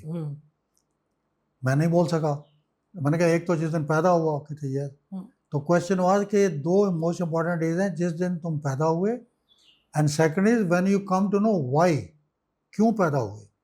तो मुझे कहने लगा कि क्या आप इसलिए पैदा हुए हो कि सारी उम्र मेहनत करो, 32 रुपये से आप 14 करोड़ तो बैंक में पड़े हैं, कोठियाँ हैं, मकान हैं, दोनों बच्चों को बांट के और चले जाओ। अशोक जी, कुछ हमको, उनकी तबीयत उस वक्त थोड़ी ख़राब रहनी शुरू हो, तो let us do something for a public also. उस दिन ये नींव पड़ी थी वृद्धाश्रम की। मैंने पहला जो ओल्ड एज होम बनाया, जहाँ पर 70 आदमी आज मौजूद हैं। उनको खाना पीना, medical aid, even operation, I operation, physiotherapy, सब। क्योंकि सर फिजिकली कल हमको मौका मिला पूरी फाउंडेशन को विजिट करने का, और जिस स्केल पे वहाँ पे काम हो रहा है और जिस क्वालिटी से हो रहा है, कि कल तो हम लोगों ने खाना भी खाया वहाँ पे, और हर एक रूम में कूलर लगे हुए हैं। और आप सर कल बल्कि आप जो सर ने एक बात बोली थी, मैं बोलता हूँ, ज़मीन आज की डेट में आप सबको पता है कितनी बड़ा एसेट है और कितनी महंगी है, और लोग छोटे छोटे प्लॉट और मकान के लिए आपस में एक दूसरे को लड़ाई और कुछ भी कोर्ट कचहरी करने को तैयार है। वही दिल्ली में सर ने आज एक इतना बड़ा लैंड पार्सल सिर्फ और सिर्फ फाउंडेशन के लिए दान कर रखा है। साथ ही साथ सर ये भी कहते हैं मैं तो और दान करना चाहता हूँ। तो सर उस बारे में कुछ बताएं। देखो बेटा, आज जो मैंने दिन काटे हैं गरीबी के, आज तो आप देखते हो कि ये मर्सिडीज खड़ी है और कोठियों में रहते हैं और क्या ड्राइंग रूम है, लेकिन आपने वो आंच नहीं देखी जिनमें से मैं गुजरा हूँ। सही बात है। लोगों ने मुझे गालियां भी दी, लोगों ने मुझे बदतमीज भी कहा। जो फिराक गोरखपुरी एक राइटर थे जी, उनकी जो शेरों से मैंने हासिल किया है, उनके लिए मैं हुक्के की चिलम बनाता था। अच्छा। हुक्का बना के देता था, और वो मुझे लौंडा करके बोलते थे। मुझे बुरा लगता था कि सारे लोग बैठे, ओ लौंडे ये लेके आ। ही वॉज ए होमोसेक्सुअल। अच्छा। तो मेरा गोरा चिट्टा रंग था और बिल्कुल दुबला पतला, तो मुझे शर्म आती थी कि ये क्या बोलते। लेकिन मुझे शौक था कि उनके शेर व शायरी सुनने का। और वो क्या शायर था। ताश खेल रहे हैं, रमी समझते हो? जी जी जी। तो मेरा बॉस ताश खेलता था, उन्होंने मेरे बॉस ने पत्ता पहना और फिराक ने उठा लिया, और उनके मुंह से निकला, जो तुझको खाक वही मुझको ज़र है। तेरे लिए मट्टी है तो उन्हें फेंक दिया, तेरे लिए जो तुझको खाक वही मुझको ज़र है। 4 साल बाद वो शेर कंप्लीट हुआ। अच्छा। जो तुझको खाक वही मुझको ज़र है, आदमी आदमी की नज़र है। वाह। अब कोई आदमी, मेरे पास एक लड़का है रजनीश गुप्ता करके, मेरे बेटे के पास था, उसने उसको धक्के मार के निकाल दिया कि भाई किसी काम का आदमी नहीं। और मेरे यहाँ पर वो मैनेजर है और सारी चाबियाँ उसके पास है, निगाह। इसलिए मैं लिखता हूँ कि ले दे के अपने पास, फक्त एक नज़र तो है, क्यों देखें ज़िंदगी को किसी की नज़र से हम। क्या बात है। आपके पास अपना कुछ भी नहीं है, मेरा जिस्म भी उसका दिया हुआ है, माँ बाप का, ये मकान मेरे को दौलत ने दिया हुआ है। मेरे अपने पास सिर्फ नज़रिया है कि मैं आपको पहचान सकूं। I have written a book on face reading. 90% मेरा बिजनेस फेस रीडिंग से ही हो जाता है। जिस आदमी का मैं फेस देख के मेरे को पसंद नहीं आता, ये सामने बैठे हैं डॉक्टर साहब, I met him for 5 minutes and ask him third day I told him कि you are going to be together with me. I understood कि किस तबीयत के आदमी है, भक्त आदमी है। He was a right person at a wrong place. और आप परमात्मा ने उनको राइट जगह पर भेज दिया। And you will see that we together will go very very long way. Right sir. इनकी एजुकेशन की नॉलेज है, मुझे एजुकेशन का नॉलेज नहीं है, लेकिन ह्यूमन बीइंग, इंसानियत, तजर्बा वो मेरे पास है। इसीलिए आपने देखा कि कल इनकी वजह से आप सब लोग आए। जी तो इसीलिए मैं कह रहा हूँ कि जब तक हवा का साथ नहीं हो, दो चीज़ें ज़िंदगी में याद रखो। जी। आज का ज़माना कंपटीशन का ज़माना है। आजकल जो मीडियोकर आदमी है वो नहीं चल सकता। तो अब हवाएं ही करेंगी रोशनी का फैसला। अब हवाएं ही करेंगी रोशनी का फैसला। जिस दिए में जान होगी वो दिया रह जाएगा। क्या बात है, बिल्कुल सही बात। तो you have to be number one. मैं गरीब था, पढ़ता था, तब भी मैंने अपने हर जगह पर वन लिखा हुआ था। एक शेर की फोटो बनाई हुई थी, एक वन लिखा हुआ था। आई हैव टू रिमेंबर कि मैं शेर की तरह जीऊँगा, लड़ूंगा, अपने राइट के लिए लड़ूंगा, लेकिन कभी भी ऐसे काम नहीं करूंगा। एंड आज तक I am number one in any trade. घड़ी के डायल बनाते हैं, आज राडो घड़ी खरीदो, डायल मेरा होगा। कोई भी स्विस की घड़ियां हैं, विक्टोरिनॉक्स है, स्विस मिलिट्री है, डायल हमारा होगा। टाइटन है। आप उस इंडस्ट्री को पूरा, क्योंकि सर आपने वही बात शुरू में आपने बोला था ना, आपने अपने हाथ से काम किया है, और उस ऐसे व्यक्ति को कोई बेवकूफ भी जल्दी नहीं बना सकता। बेटा लगन, कोई भी काम करो। जो महात्मा गांधी थे, एक दिन गड़वी मांज रहे थे, पंडित नेहरू आ गए कि महात्मा जी को, वो गड़वी साफ कर रहे हैं सिर्फ। जब तक उन्होंने गड़वी पूरी तरह चमकाई नहीं, आप बोल, उसका महात्मा जी बड़ा ज़रूरी था। उसका नो, मैंने जिस हाथ को काम में लिया है, जब तक वो पूरा नहीं होता मैं दूसरे को देखता नहीं। आप यहाँ रेलवे प्लेटफॉर्म पर बैठे हो, लाइन लगी हुई है, आपसे कोई आदमी टिकट ले रहा है, इतने में एक आदमी दौड़ता आता है, भाई साहब ये लास्ट ट्रेन वहाँ कितने बजे जाएगी? आप मुझे छोड़ के उसको बताने लग जाओगे, इतने में दूसरा आ गया। You understand? तो नुकसान किसका? जो लाइन में लगा था पहले से, जो I face the same thing in Switzerland. मेरी ट्रेन सामने खड़ी थी, मैंने उसको बोला मैडम ट्रेन, उसने मेरी तरफ देखा भी नहीं, वो टिकट दे रही थी, वो फजूल की चीज़ें बोल रहा था। जब तक वो ख़त्म नहीं, मेरी ट्रेन निकल गई। मैंने कहा मैडम मेरी ट्रेन निकल गई। कहते योर फॉल्ट, मैं तो जिसको टिकट दे रही हूँ उसको पूरा करके दूंगी। You should come 10 minutes early, क्यों आए हो लास्ट मिनट पर?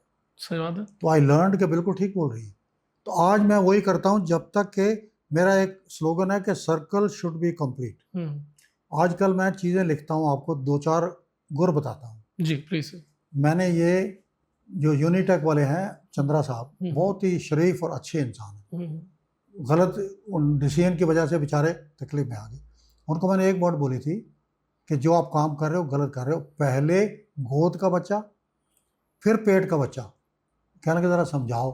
मैंने कहा गोद का बच्चा, जो बच्चा पैदा हो गया, आपके पास इतनी ज़मीन पड़ी है, पहले वो फ्लैट पूरे करो, उसके बाद आप चाहते हो कि मैं उसमें घुस जाऊं वो टेलीफोन लाइन में, वो बाद में करो। वो पेट का बच्चा है, ये ख़त्म करो फिर। लेकिन वो माने नहीं, उन्होंने वो पैसे उठा के 10,000 करोड़ वहाँ लगा दिए, ना वो पूरा हुआ ना वो पूरा हुआ, और दोनों जेल में सड़ रहे हैं। ये कुछ ऐसी चीज़ें हैं, जैसे मैं कहता हूँ कि प्रभु कृपा क्यों, कि गुणवान ना होइए। मेरे में कोई गुण नहीं है, सिंपल ग्रेजुएट हूँ, उसकी कृपा है। गुणवान ना होइए, होइए भाग्यवान, कि भाग्यवान के द्वार पर खड़े रहें गुणवान। गुण तो आप लोगों में है ना। ऐसी ऐसी 5-7 चीज़ें, अगर आदमी पूत कुपूत तो क्यों धन संचय, पूत सपूत तो क्यों धन संचय। सपूत है तो खुद कमा लेगा, कुपूत है तो उसको। जल, चल और फल, 3 चीज़ें याद रखो। एडिक्वेट क्वांटिटी ऑफ जल पियो, एडिक्वेट पैदल चलो, और जल चल फल, और फल खाओ। अच्छा, तो you will look always healthy. जल चल फल, चल फल। देखो भालो, देखो भालो तको मत, कि आदमी की तकनी बड़ी बुरी होती है, जैसे आपको नंगा करके देख रहे हैं। देखो भालो तको मत, बोलो चालो बको मत, खाओ पियो छको मत। सिर्फ जिंदा रहने के लिए खाओ, खाने के लिए जिंदा मत नहीं, रहो। लोग कहते हैं छक के खा लिया आज तो। हाँ, छक, हाँ ना, बिल्कुल। खाओ पियो, हम्म, छको मत। ये हम कहते हैं यार अशोक जी मेरे एक दान पुण्य से क्या फर्क पड़ जाएगा। हम्म। तो मैंने बोला भाई एक बार एक मच्छर के साथ एक रात काट के दिखाओ। सही बात है। अगर आप कहते कोई फर्क नहीं पड़ता, हाँ, तो एक मच्छर के साथ एक रात तो मुझे काट के दिखा दो। बूंद बूंद से ही तालाब बनेगा। बिल्कुल। आज मैंने एक काम शुरू किया, वृद्धाश्रम। हम्म, उसके बाद अभी ज़मीन और थी, जी। तो मैंने एक स्कूल शुरू किया फॉर चिल्ड्रन जो बेचारे मेंटली डिवेंट थे। जी। 2 साल बाद मैंने देखा कि वो बेकार एक्सपेरिमेंट है। वो people are using as a crutch कि दिन को भेज गए बच्चे, खाना खिलवाया, शाम को ले गए। फिर मैंने वो बंद किया। फिर मैंने और लैंड दान की जो पीछे वाली बिल्डिंग है। करते करते वहाँ पर जो है मैंने देखा कि पेशेंट जो है बीमार होने शुरू हो गए यहाँ वाले। अच्छा। तो वहाँ पर अस्पताल खोला, ओपीडी, अब बिल्डिंग बनी पूरी। अब क्या है कि मैं अकेला ही चला था जानबे मंजिल, मगर लोग आते गए और कारवां बनता गया। बिल्कुल सही बात। तो हमने वो शुरू किया। परमात्मा भेजने वाला है, मैं कौन होता हूँ। स्वामी तुलसीदास जी से किसी ने पूछा था कि हमारे पास एक दानी है कि ज्यों ज्यों ऊंचे कारे हों त्यों त्यों नीचे नैन, आंखें नीचे करके देता है। तो उन्होंने जवाब दिया था कि देनहार कोई और है, सोई देत दिन रैन, लोग भरम मोह पे करें ताही नीचे नैन। लोग समझते हैं कि अशोक सानी ने अशोक सानी फाउंडेशन बना दिया, ये तो भेजने वाला वो, इनको भेजने वाला वो, आपको बुलाने वाला वो, आपके साथ मेरी मुलाकात कराने वाला वो। हम तो लोग तो कुछ भी नहीं है ना, है कि नहीं। तो हमारे जिस वक्त ये समझ लें, मैं आपको छोटी सी दृष्टांत देता हूँ। किसी से पूछो जी मुझे तो परमात्मा में अटूट फेथ है, एकदम सब करता भी वही है, धरता भी वही है, वो कहते हैं ना जी। तो एक दिन विष्णु ने बोला नारद मुनि को कि भाई जहाँ दुनिया में तू कहता है कि सारी दुनिया बड़ी वो सेवा करती है और मेरे में फेथ रखती है, तो एक बार जा जरा देख क्या कि 2 आदमी ढूंढ के ला सिर्फ। वो तो कहता है जी लाखों आदमी, सिर्फ 2 जो कहें जी अटूट फेथ। वो आया, एक बड़े मिल गए पंडित जी, जी मैं तो वेद शास्त्र सब पढ़ा हुआ हूँ, जो करता है प्रभु करता है ये वो। एक मिल गया जो किसान था बेचारा, खाने को भी नहीं है, नंगा बैठा है और वो प्याज रख के रोटी खा रहा है। वो भी कहने लगा जी वो प्रभु देते हैं खा लेता हूँ, नहीं देते तो शाम को भेज देते हैं। अगर उन्होंने मेरा पेट ठीक रखना होगा तो उस दिन भेजते ही नहीं, अगले दिन भेज देते हैं। वापस गया, उन्होंने कहा आप तो एक काम कर, अब ये एकदम प्रूफ चाहिए कि वाकई उनको अटूट फेथ है। उन्होंने कहा जी अब क्या करूँ कि तुम जाओगे तो बोलेंगे कि बताओ मेरे प्रभु क्या कर रहे थे, तो मैं क्या बोलूँ। उसका तुम कहना कि वो सुई के नक्के में से हाथी गुजार रहे थे।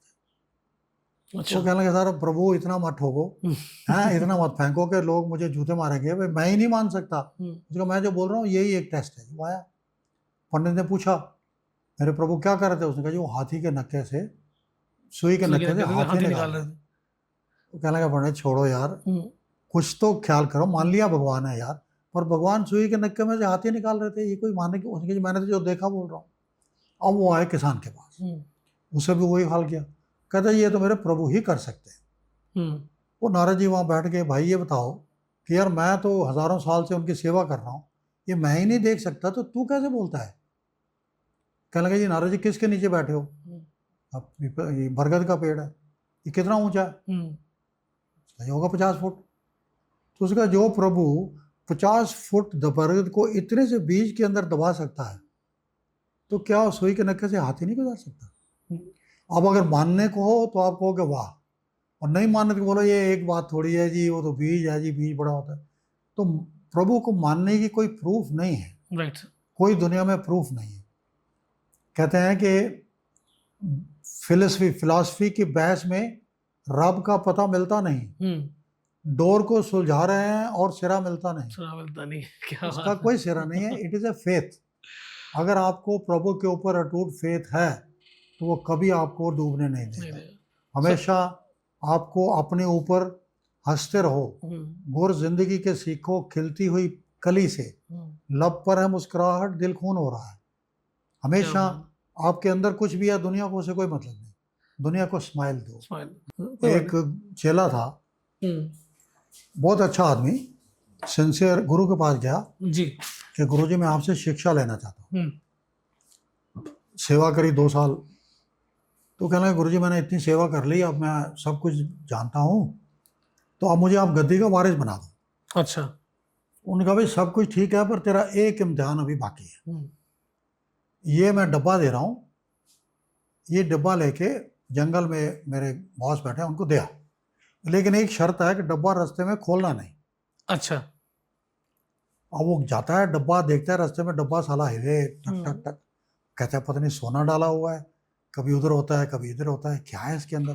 पर गुरु ने बोला था खोलना नहीं, नहीं खोलूंगा।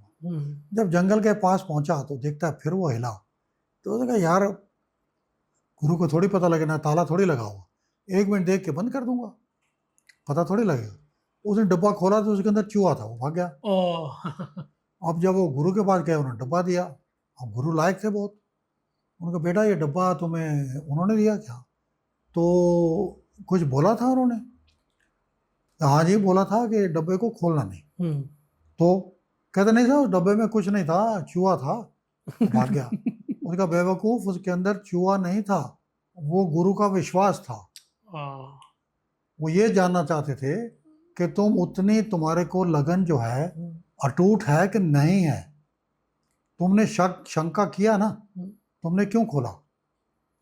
यही है गुरु का विश्वास। आपने एक वर्ड बोला कि अगर आपको अटूट विश्वास होगा, जैसे मुझे है, ये आज से नहीं है, मैं बचपन से देखता था कि प्रभु ने मेरे साथ किया तो इसका कोई मतलब होगा। ये भी मेरे साथ लोगों ने बेईमानी करी, 3 लोग थे हम, 2 ने अपने लिए 2.5 एकड़ के फार्म बना लिए और मेरी जो ज़मीनें अलग अलग हो गई। पाप नहीं था मन में कि हम धीरे धीरे इनको भी लेके दे देंगे, पर वक्त बदला, वो उतने में प्राइस ही 3 गुनी हो गई। तो उनके तो 2.5 एकड़ पूरे हो गए, मेरे जो है यहाँ प्लॉट यहाँ ऐसे हो गए, तो वो इकट्ठे होके फार्म हाउस नहीं बन सका जी। उनके फार्म हाउस की कीमत हो गई है 250 करोड़। मेरे जो अलग अलग स्कैटर्ड हैं वो वैल्यू तो नहीं मिलती ना। एग्जैक्टली। तो लेकिन परमात्मा ने क्या सोचा था कि एक दिन इसको ये जगह काम आनी है। हाँ। इसके लिए वृद्धाश्रम बना, पब्लिक के लिए। मैं बीमार हो गया, मेरे अंदर से ये आ गया कि वक्त आ गया, भाई मेरी गुजर गई थी, मैं बहुत प्रेम था उनसे और सब कुछ दिया हुआ उसकी बरकत है, स्टार्ट भी उसी का किया हुआ है। तो मैंने अस्पताल में पढ़ा था, तो मेरे अंदर से आवाज़ आई कि बेटा तेरा टाइम आ गया। 1.5 साल पुरानी बात है। तो वहाँ मैंने लेटे लेटे लिखा कि जिन्होंने भेजा जगत में जाना, ये कह दिया लौट के फिर आना।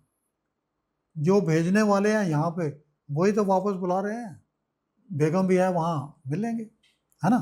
तो मैंने तैयारी कर ली कि मैं जा रहा हूँ।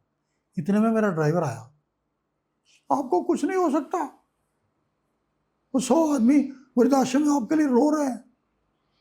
तो मैं हंसा अंदर, बाहर तो बिल्कुल बेहोश था, अंदर हंसा कि वो शेर है कि कौन रोता है किसी और की खातिर है दोस्त, कौन रोता है किसी और की खातिर है दोस्त, सबको अपनी ही किसी बात पे रोना आया। वो साले इसलिए रो रहे हैं कि ये बुढ़ा का लुढ़क गया तो हमारा क्या होगा। ये 20-25 लाख रुपए महीने का खर्चा है, कौन देगा? कल बच्चे देना चाहे, मेरे बच्चे बहुत लायक हैं, दे विल डू, बट उनको तो नहीं पता ना सारा। सही बात है। तो आई डिसाइडेड, मैं सच बोल रहा हूँ, तो मैंने शेर लिखा कि बागे बहिश्त से मुझे जन्नत में से बागे बहिश्त से मुझे हुक्म सफर दिया था क्यों? अब कारे जहां दराज है, अब मेरा इंतजार कर। अब मेरा इंतजार, क्या बात है। अभी मेरे पास दुनिया का काम बहुत है, अब बेटा मेरा इंतजार का, अभी आने वाला नहीं। जी सर। तो सर अब बात करें करंटली फाउंडेशन के बारे में, अशोक सानी फाउंडेशन। तो एक तो वृद्धाश्रम वहाँ चल रहा है, दूसरा आपने एक हॉस्पिटल भी वहाँ पे सबके इलाज के लिए बनवा दिया है। अब आगे आगे से पहले मैं अभी फिलहाल जानना चाहता हूँ सर, अभी क्या क्या वहाँ पे और एक्टिविटीज होती हैं? ऐसा बेटा कि जो नई बिल्डिंग बनी है जी, उसमें आप फोटो दिखाना, जो जी मेरे पास ऊपर है, दिखा दूंगा जी। नहीं, हम डालेंगे दिखा सर। सकते हैं। हाँ कि जो ग्राउंड फ्लोर है उसमें तो हॉस्पिटल है जी, वो फिजियोथेरेपी है पूरा, एक लैब है ब्लड टेस्ट वगैरह के लिए, और हमारा ऑफिस है। फर्स्ट फ्लोर पर NIIT के साथ ब्यूटीफुल अरेंजमेंट है, खर्चा हम देते हैं पूरा। 600 बच्चों को सालाना ट्रेनिंग मिलती है वहाँ, टैली कोर्सेज, आपके जो लॉजिस्टिक्स है, इन चीज़ों की ट्रेनिंग मिलती है। कोई रिटेल है, कोई जूनियर नर्सिंग का कोर्स है, वो कोर्सेज को हम जॉब गारंटी के साथ 600 बच्चों को ट्रेन करते हैं And I'm very glad to tell you that in the last 18 months, 755 children have got salaries of more than 16,000. वाह 755 को जॉब मिल चुकी है 1.5 साल में. वाह अभी स्टार्ट हुआ है वो. सुमन जी की मेरी वाइफ ने स्टार्ट किया, 1.5 साल हुआ है. तो फर्स्ट फ्लोर उस बिल्डिंग में, नई बिल्डिंग में ये चल रहा है. जो वृद्धाश्रम है उसके नीचे तो 70 लोग हैं जो रहते हैं. 10 स्टाफ है, 80 हो गए टोटल. उनका खाना पीना मेडिकल सब फ्री है, इवन मेडिसिन आर फ्री. तो उसके ऊपर is totally controlled by doctor धर. वहाँ पर हम अभी गुरु गोविंद सिंह के साथ एक हमारा एग्रीमेंट हुआ है टू टीच 5 कोर्सेज देयर, जो बच्चों को 10+2 वालों को ट्रेनिंग देंगे. खर्चा हमारा होगा. बच्चों को सिर्फ उनकी फीस देनी है जो यूनिवर्सिटी के because certified course. Right sir. और अगर वो भी नहीं देंगे तो हम देंगे. वाह जो बच्चा नहीं दे सकते वो भी हम दे रहे हैं. तो उसमें 3 क्लासेस शुरू भी हो गई हैं जो उनके साथ है. एक कोर्स हमारे चल रहे हैं डॉक्टर जो जेम्स के साथ. 3 कोर्सेज जेम्स के साथ चल रहे हैं. एक वेब डिज़ाइनिंग है, एक ग्राफिक डिज़ाइनिंग है और एक तीसरा है हमारा HRM. ये 3 कोर्सेज चल रहे हैं विद जेम्स. उनमें स्टूडेंट्स वो भी यही फ्री एजुकेशन, जो ट्यूशन फ्री उनकी जगह हमारी है, जो इंफ्रास्ट्रक्चर हम दे रहे हैं और जो फैकल्टी है वो जेम्स वाले बेयर कर रहे हैं. तो फिर अब जो लास्ट बेस्ट कोर्स है वो हमारा नया एग्रीमेंट हुआ है सिम्बियोसिस. सिम्बियोसिस पूना यूनिवर्सिटी से परसों धर साहब का हो गया है जो मेमोरेंडम MOU. वो जो ग्रेजुएट प्लस को कोर्सेज हम 3 कोर्सेज कराएंगे, फाइनेंशियल एनालिसिस वगैरह वगैरह. जी जी. उनको डायरेक्टली समझ लो JP मॉर्गन ऐसे बैंक्स में जो यहाँ से पास होंगे उनको नौकरी के बहुत बड़े चांसेस हैं. Is one of the best university in the world. So this is the top most news as on today what we have for the education. एक NIT के साथ है, एक जेम्स के साथ है, एक गुरु गोविंद सिंह के साथ है और एक आप ये सिम्बायोसिस के साथ हो रहा है. सिम्बायोसिस के साथ. क्या बात है सर. मैं सारे दर्शकों को एक बड़ी इंपॉर्टेंट चीज़ बताना चाहूँगा कि कल जब हम लोग वहाँ बैठे हुए थे और कुछ और भी लाइक माइंडेड लोगों को सर ने फाउंडेशन में इनवाइट किया था, तो सर ने एक बहुत अच्छी बात बोली कि ज़रूरी ये नहीं है कि आप पैसे से मदद करें, क्योंकि उसकी ऑब्वियसली सर को ज़रूरत नहीं है कि आप पैसा दें आके वहाँ. लेकिन जैसे अभी आप ये इंटरव्यू देख रहे हैं, मैं इनको थोड़ा सा करूँगा सर. इंसान मदद 3 चीज़ों से कर सकता है, तन मन धन. आपके पास धन नहीं है तो तन और मन के साथ कर सकते हैं जी. और आपके पास तन भी नहीं है तो सिर्फ मन से ही कर सकते हैं. मन से किसी को एजुकेट कर दो, मन से किसी को दुआ दे दो, मन से किसी को पढ़ा दो. तन मन धन से सेवा होती है. तो मेरे पास जब धन नहीं था तो माँ बोलती थी कि मैं अच्छा गायक हूँ, पंजाबी के टप्पे बोल, जा एंटरटेन कर लोगों को, जोक सुना लोगों को. तो मेरे जाने से मेरे को कोई जानता नहीं था. लोग कहते परे हट जा, तेरे पसीने से बदबू आ रही है. मैं सच बोल रहा हूँ. गाँव में रहने वाले थे और वही लोग मुझे चिपड़ते थे जब मैं टप्पे बोलता था, गाने बोलता था. तो रोज ऑफर आ जाती थी, नहीं परमात्मा करने वाला है, उसने मौका दिया. मेरे पास धन नहीं है तो भी मैंने सेवा करी, मेरे पास मन नहीं है तो भी सेवा करी. अब मेरे पास तन मन तीनों है तो मैं तीनों से सेवा कर रहा हूँ. और सबसे बड़ी बात यह है कि मेरे बच्चे मेरे साथ हैं. अगर मेरे बच्चों का योगदान ना हो तो ना मैं दान कर सकता हूँ, ना मैं वहाँ काम कर सकता हूँ. उन्होंने बोला कि पापा जो आप करना चाहते हो हम आपके साथ हैं, हमारे से जो भी चाहिए वो ले लो. तो ये पूरी फैमिली की कंट्रीब्यूशन है. तो अगर आप लोग भी, जैसे सर ने बोला, तन मन धन तीनों चीज़ें सबके पास नहीं होती और जिनके पास है वो बड़ा लकी है, लेकिन कुछ भी करना चाहें तो अगर आप किसी कंपनी में हैं और आपको लगता है कि लोगों की ज़रूरत है और नौकरियां हैं, तो आप हमें कांटेक्ट कर सकते हैं. हम नीचे फाउंडेशन का डिटेल डाल देंगे, अपना ईमेल आईडी डाल देंगे, या कोई भी तरीका जो आपके दिमाग में आता है. आप दिल्ली NCR में हैं, आसपास रहते हैं, अगर आप एक्सपर्ट हैं, आगे कुछ यहाँ पे कंट्रीब्यूट करना चाहते हैं अपनी नॉलेज के थ्रू, जैसे सर ने बोला, तो आप कर सकते हैं. या आप वो मैं दर्शकों पे छोड़ता हूँ, क्योंकि ये कहाँ पे वीडियो पहुँच रहा है, कौन देख रहा है, अभी हमको नहीं बेटा. इतना काम है दुनिया में, आप समझ लो. एक अभी आए हैं, अभी लोग जुड़ रहे हैं जी. फॉर द लास्ट 10 डेज जब इनके चरण पड़े हैं तो लोग आने लगे हैं. एक इनर व्हील्स है, उन्होंने डोनेट किया पूरा ये जो यूनिट है फिजियोथेरेपी. अब उसमें वो कह रहे हैं कि हम आपको लेज़र यूनिट जो 3 लाख 3.5 लाख का है वो देंगे. एक और है इनर व्हील की चेयरमैन जो है, इनका कंपनी का नाम है प्रोजेक्ट हेल्प, डॉक्टर नीरज, जिन्होंने ये दिया है फिजियोथेरेपी। अब एक डॉक्टर मनीषा है, she is chairman of inner wheel, वो कह रही हैं कि हम आपको कंप्यूटर देंगे 24, और बच्चों को, जो गांव के बच्चे हैं जिनको कंप्यूटर तक चलाना नहीं आता, उनको आप ट्रेनिंग दो। वाह। तो अब धर साहब उनको बच्चों को एडमिट करके ट्रेनिंग देंगे। ऐसे ही एक और हैं GMR, उनकी ऑफर आई है कि हम आपको पूरी लाइब्रेरी बना के देंगे, वर्ल्ड क्लास लाइब्रेरी। वाह। तो वहाँ तो इतना काम है, कोई आदमी सत्संग करना चाहता है, कोई आदमी लेक्चर देना चाहता है, कोई आदमी, जैसे हमारे अरविंदो का मैं भी डिवोटी हूँ, डॉक्टर साहब भी हैं, मैं विवेकानंद का डिवोटी हूँ। विवेकानंद की 2 कोटेशन लाइफ में लिख लो, कभी तुम्हारे को कोई दुख नहीं होगा। Write the injuries done to you by others, write the injuries done to you by others on sand so that the winds blow, you will forget it. But engrave the least goodness done to you by others on marble. मैं आपको चाय पिलाऊंगा खाली, तो लिख लो कि मेरे को चाय पिलाई थी सर। सही बात। लेकिन अगर मैंने आपको कोई गाली दिया तो उसको भूल जाओ। It is nice to be important, but it is more important to be nice. कल ही बताया आपने जी। It's so simple to be happy.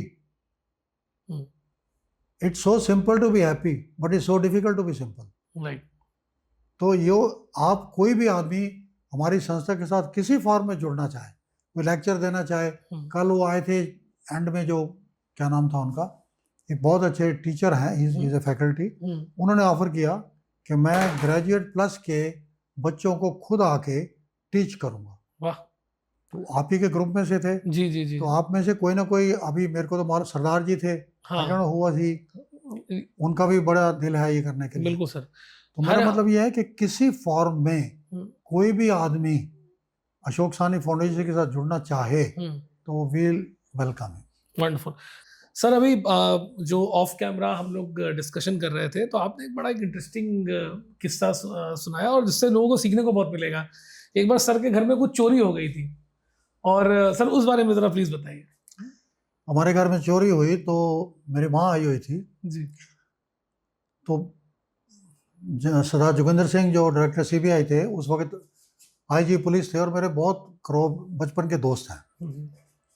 तो मैं बैठा था, जोक सुना रहा था, तो मेरी माँ आई कि तू कैसा आदमी है, तेरे लाख रुपए की चोरी हो गई है, और ये तू जोगी को, उनका नाम जोगी बोलते थे हम, जोगी को जोक सुना रहा है। मैंने कहा माँ मुझे ये बताओ कि आपने मुझे कितने रुपए दे के दिल्ली भेजा था? कहने का 32। तो मैंने कहा माँ 32 रुपये दे के भेजा था, अब वो 32 के जब 30 रह जाएंगे तो मैं बोलूँगा ना खुदा ने मेरी चोरी करवाई। पर जब लाख रुपए उसमें से परमात्मा ने इतना कुछ दे दिया, उसमें इतना उसको किसी के लिए चाहिए ले लिए, और फिर जोगिंदर सिंह आया हुआ है जो दिला सकेगा, तो मैं रोने लग जाऊँगा, हाय दाढ़ी लंबी करके बैठ जाऊँ, मर गया, लुट गया, बर्बाद हो गया। तो वो कहने लगे कि बेटा तेरे को चिंता नहीं है तो मुझे किस बात की है, ऐश कर। तो ये जिंदगी है हमारे में बेटा। बोला करते थे, आपको सुनाता हूँ कि कई चीज़ें हैं दुनिया में हमारे को पता नहीं क्यों बोलते थे। आपको याद है कि हम बोलते थे कि बेटा 4 पैसे कमाना, हाँ, 4 ही क्यों बोलते थे, 5 क्यों नहीं बोलते थे? पता नहीं। 1 रुपए के 16 आने होते थे, 16 आने के 4 पैसे होते थे, एक आने के 4 पैसे होते थे। तो लोग कहते थे कि बेटा 4 पैसे कमाना, उसमें से 1 पैसा कर्जा उतारो, 1 पैसा कुएं में डालो, 1 पैसा धरती में गाड़ दो, और 1 पैसा धर्मार्थ में दो। अब मैं समझाता हूँ कि मतलब क्या है। 1 पैसा कर्जा उतारो, बैंक का नहीं, तुम्हारे माता पिता का, जिन्होंने तुम्हें जन्म दिया, उनका कर्जा है तुम्हारे ऊपर। सबसे पहला पैसा उनकी सेवा में खर्च करो, माँ बाप की, दादा की, दादी की सेवा करो। दूसरा पैसा कुएं में डालो, ये कुआं है, अपने और अपने परिवार का पालन पोषण उस 1 पैसे से करो। तीसरा पैसा धरती में गाड़ो, सेव करो, लोन नहीं लो, सेव करो। आप कहते हो ना ये आज का वक्त चेंज हो गया है क्योंकि आपकी आकांक्षा बढ़ गई है जी, है ना। तीसरा पैसा धरती में गाड़ो, मतलब कि सेव करो, कोविड आए तो आपको तकलीफ ना हो। और चौथा पैसा अशोक सानी फाउंडेशन में डालो। सही है, दान करें। इसके लिए ये मैं आपको बोलता हूँ कि 4 पैसे, जो बुजुर्गों की कहावतें होती थी ना, बड़ी, मैंने, अब मुझे ये बताओ कि 7 फेरे क्यों लेते हो? इतनी डीप मीनिंग है। हम्म, हमारे वक्तों में डाइवोर्स का मतलब ही नहीं होता था। एक बार शादी हो गई, शादी हो गई। तो वो कहते थे कि बेटा अब तुम इनसेपरेबल हो, एक हो गए हो। 300 एक फेरा कितनी डिग्री होता है? 360 डिग्री। 360 ना। हाँ। अब कोई फिगर बता दो जो 360 को डिवाइड ना कर सकती हो। 7। हम्म, बाकी सब डिवाइड करते हैं। सब करते हैं। इसलिए 7 फेरे लेते हैं ओ, कि अब तुम डिविजिबल नहीं हो। इसीलिए 11 रुपए देते हैं हम्म, कि अब ये 11 रुपए बट नहीं सकते।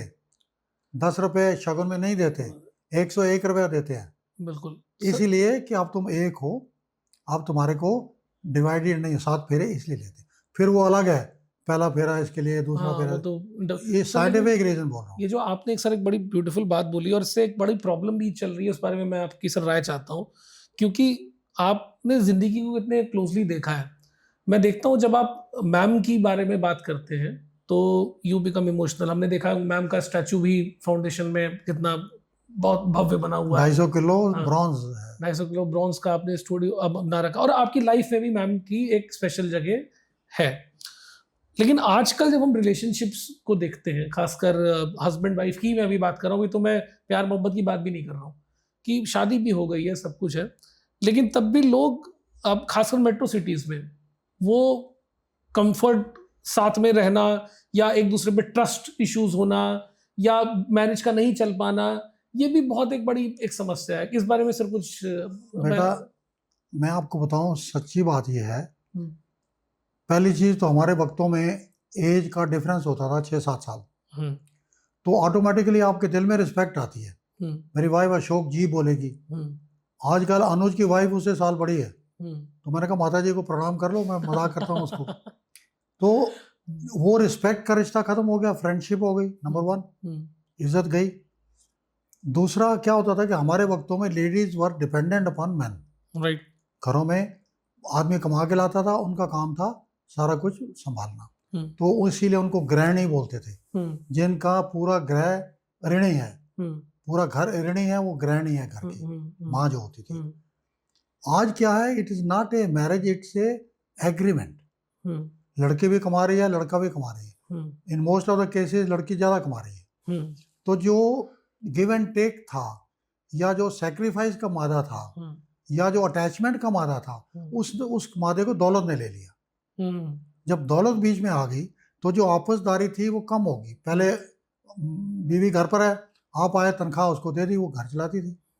आज आपका पैसा आपके पास है, उसका पैसा ये मेरा पैसा, ये तेरा पैसा। जब आप बोलने लगोगे ना मेरा घर, वहीं सत्यानाश। हमारा घर बोलो तो आपको लगेगा इट्स ए जॉइंट फैमिली। मेरा घर, मेरा बैंक, मेरा पर्स, मेरी कार। तीसरा, हमारे अंदर जो मैं जिंदगी में बोलता हूँ, 3 चीज़ों से जिंदगी सीखो। पहली चीज, जो कर रहे हो समझ के जियो कि मैं ये क्यों कर रहा हूँ। ये लड़की बड़ी पसंद है, उठा ले, पर दिमाग बोलेगा साले अंदर हो जाएगा। तो समझ के कर के मैं करूँगा, इसका रिजल्ट क्या होगा। मैं ये इसमें हाथ डाल रहा हूँ, कभी हाथ जल तो नहीं जाएगा। कोई काम करो समझ के करो। दूसरा, कई चीज़ें नज़रअंदाज करके जियो। कई चीज़ें आपको पसंद नहीं है, इग्नोर।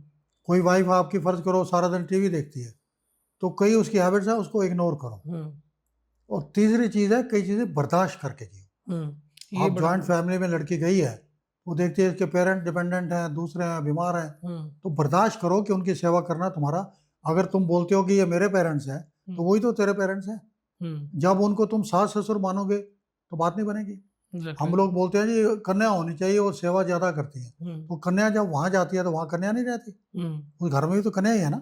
सही बात। उनको हमारे वृद्धाश्रम में लोग क्यों आते हैं कि बहुएं जो है नहीं रखना चाहती, वहां जाती हैं। तो हमारे जो तलाक के कारण ये 3 हैं। एक रिजिडिटी, एक जो मेरा तेरा, एज का कम होना, और चौथा इकोनॉमिक इंडिपेंडेंस। अब लड़की जो है, और सच्ची बात भी है, अगर लड़का हस्बैंड दारू पी के मारता ही है उसको, तो क्यों मार सके। सही बात। इसलिए डाइवोर्सेस जो है दोनों, क्योंकि अपनी अपनी रोटी खा सकते हैं, इसलिए डाइवोर्सेस ज्यादा हो, डिपेंडेंसी खत्म हो गई।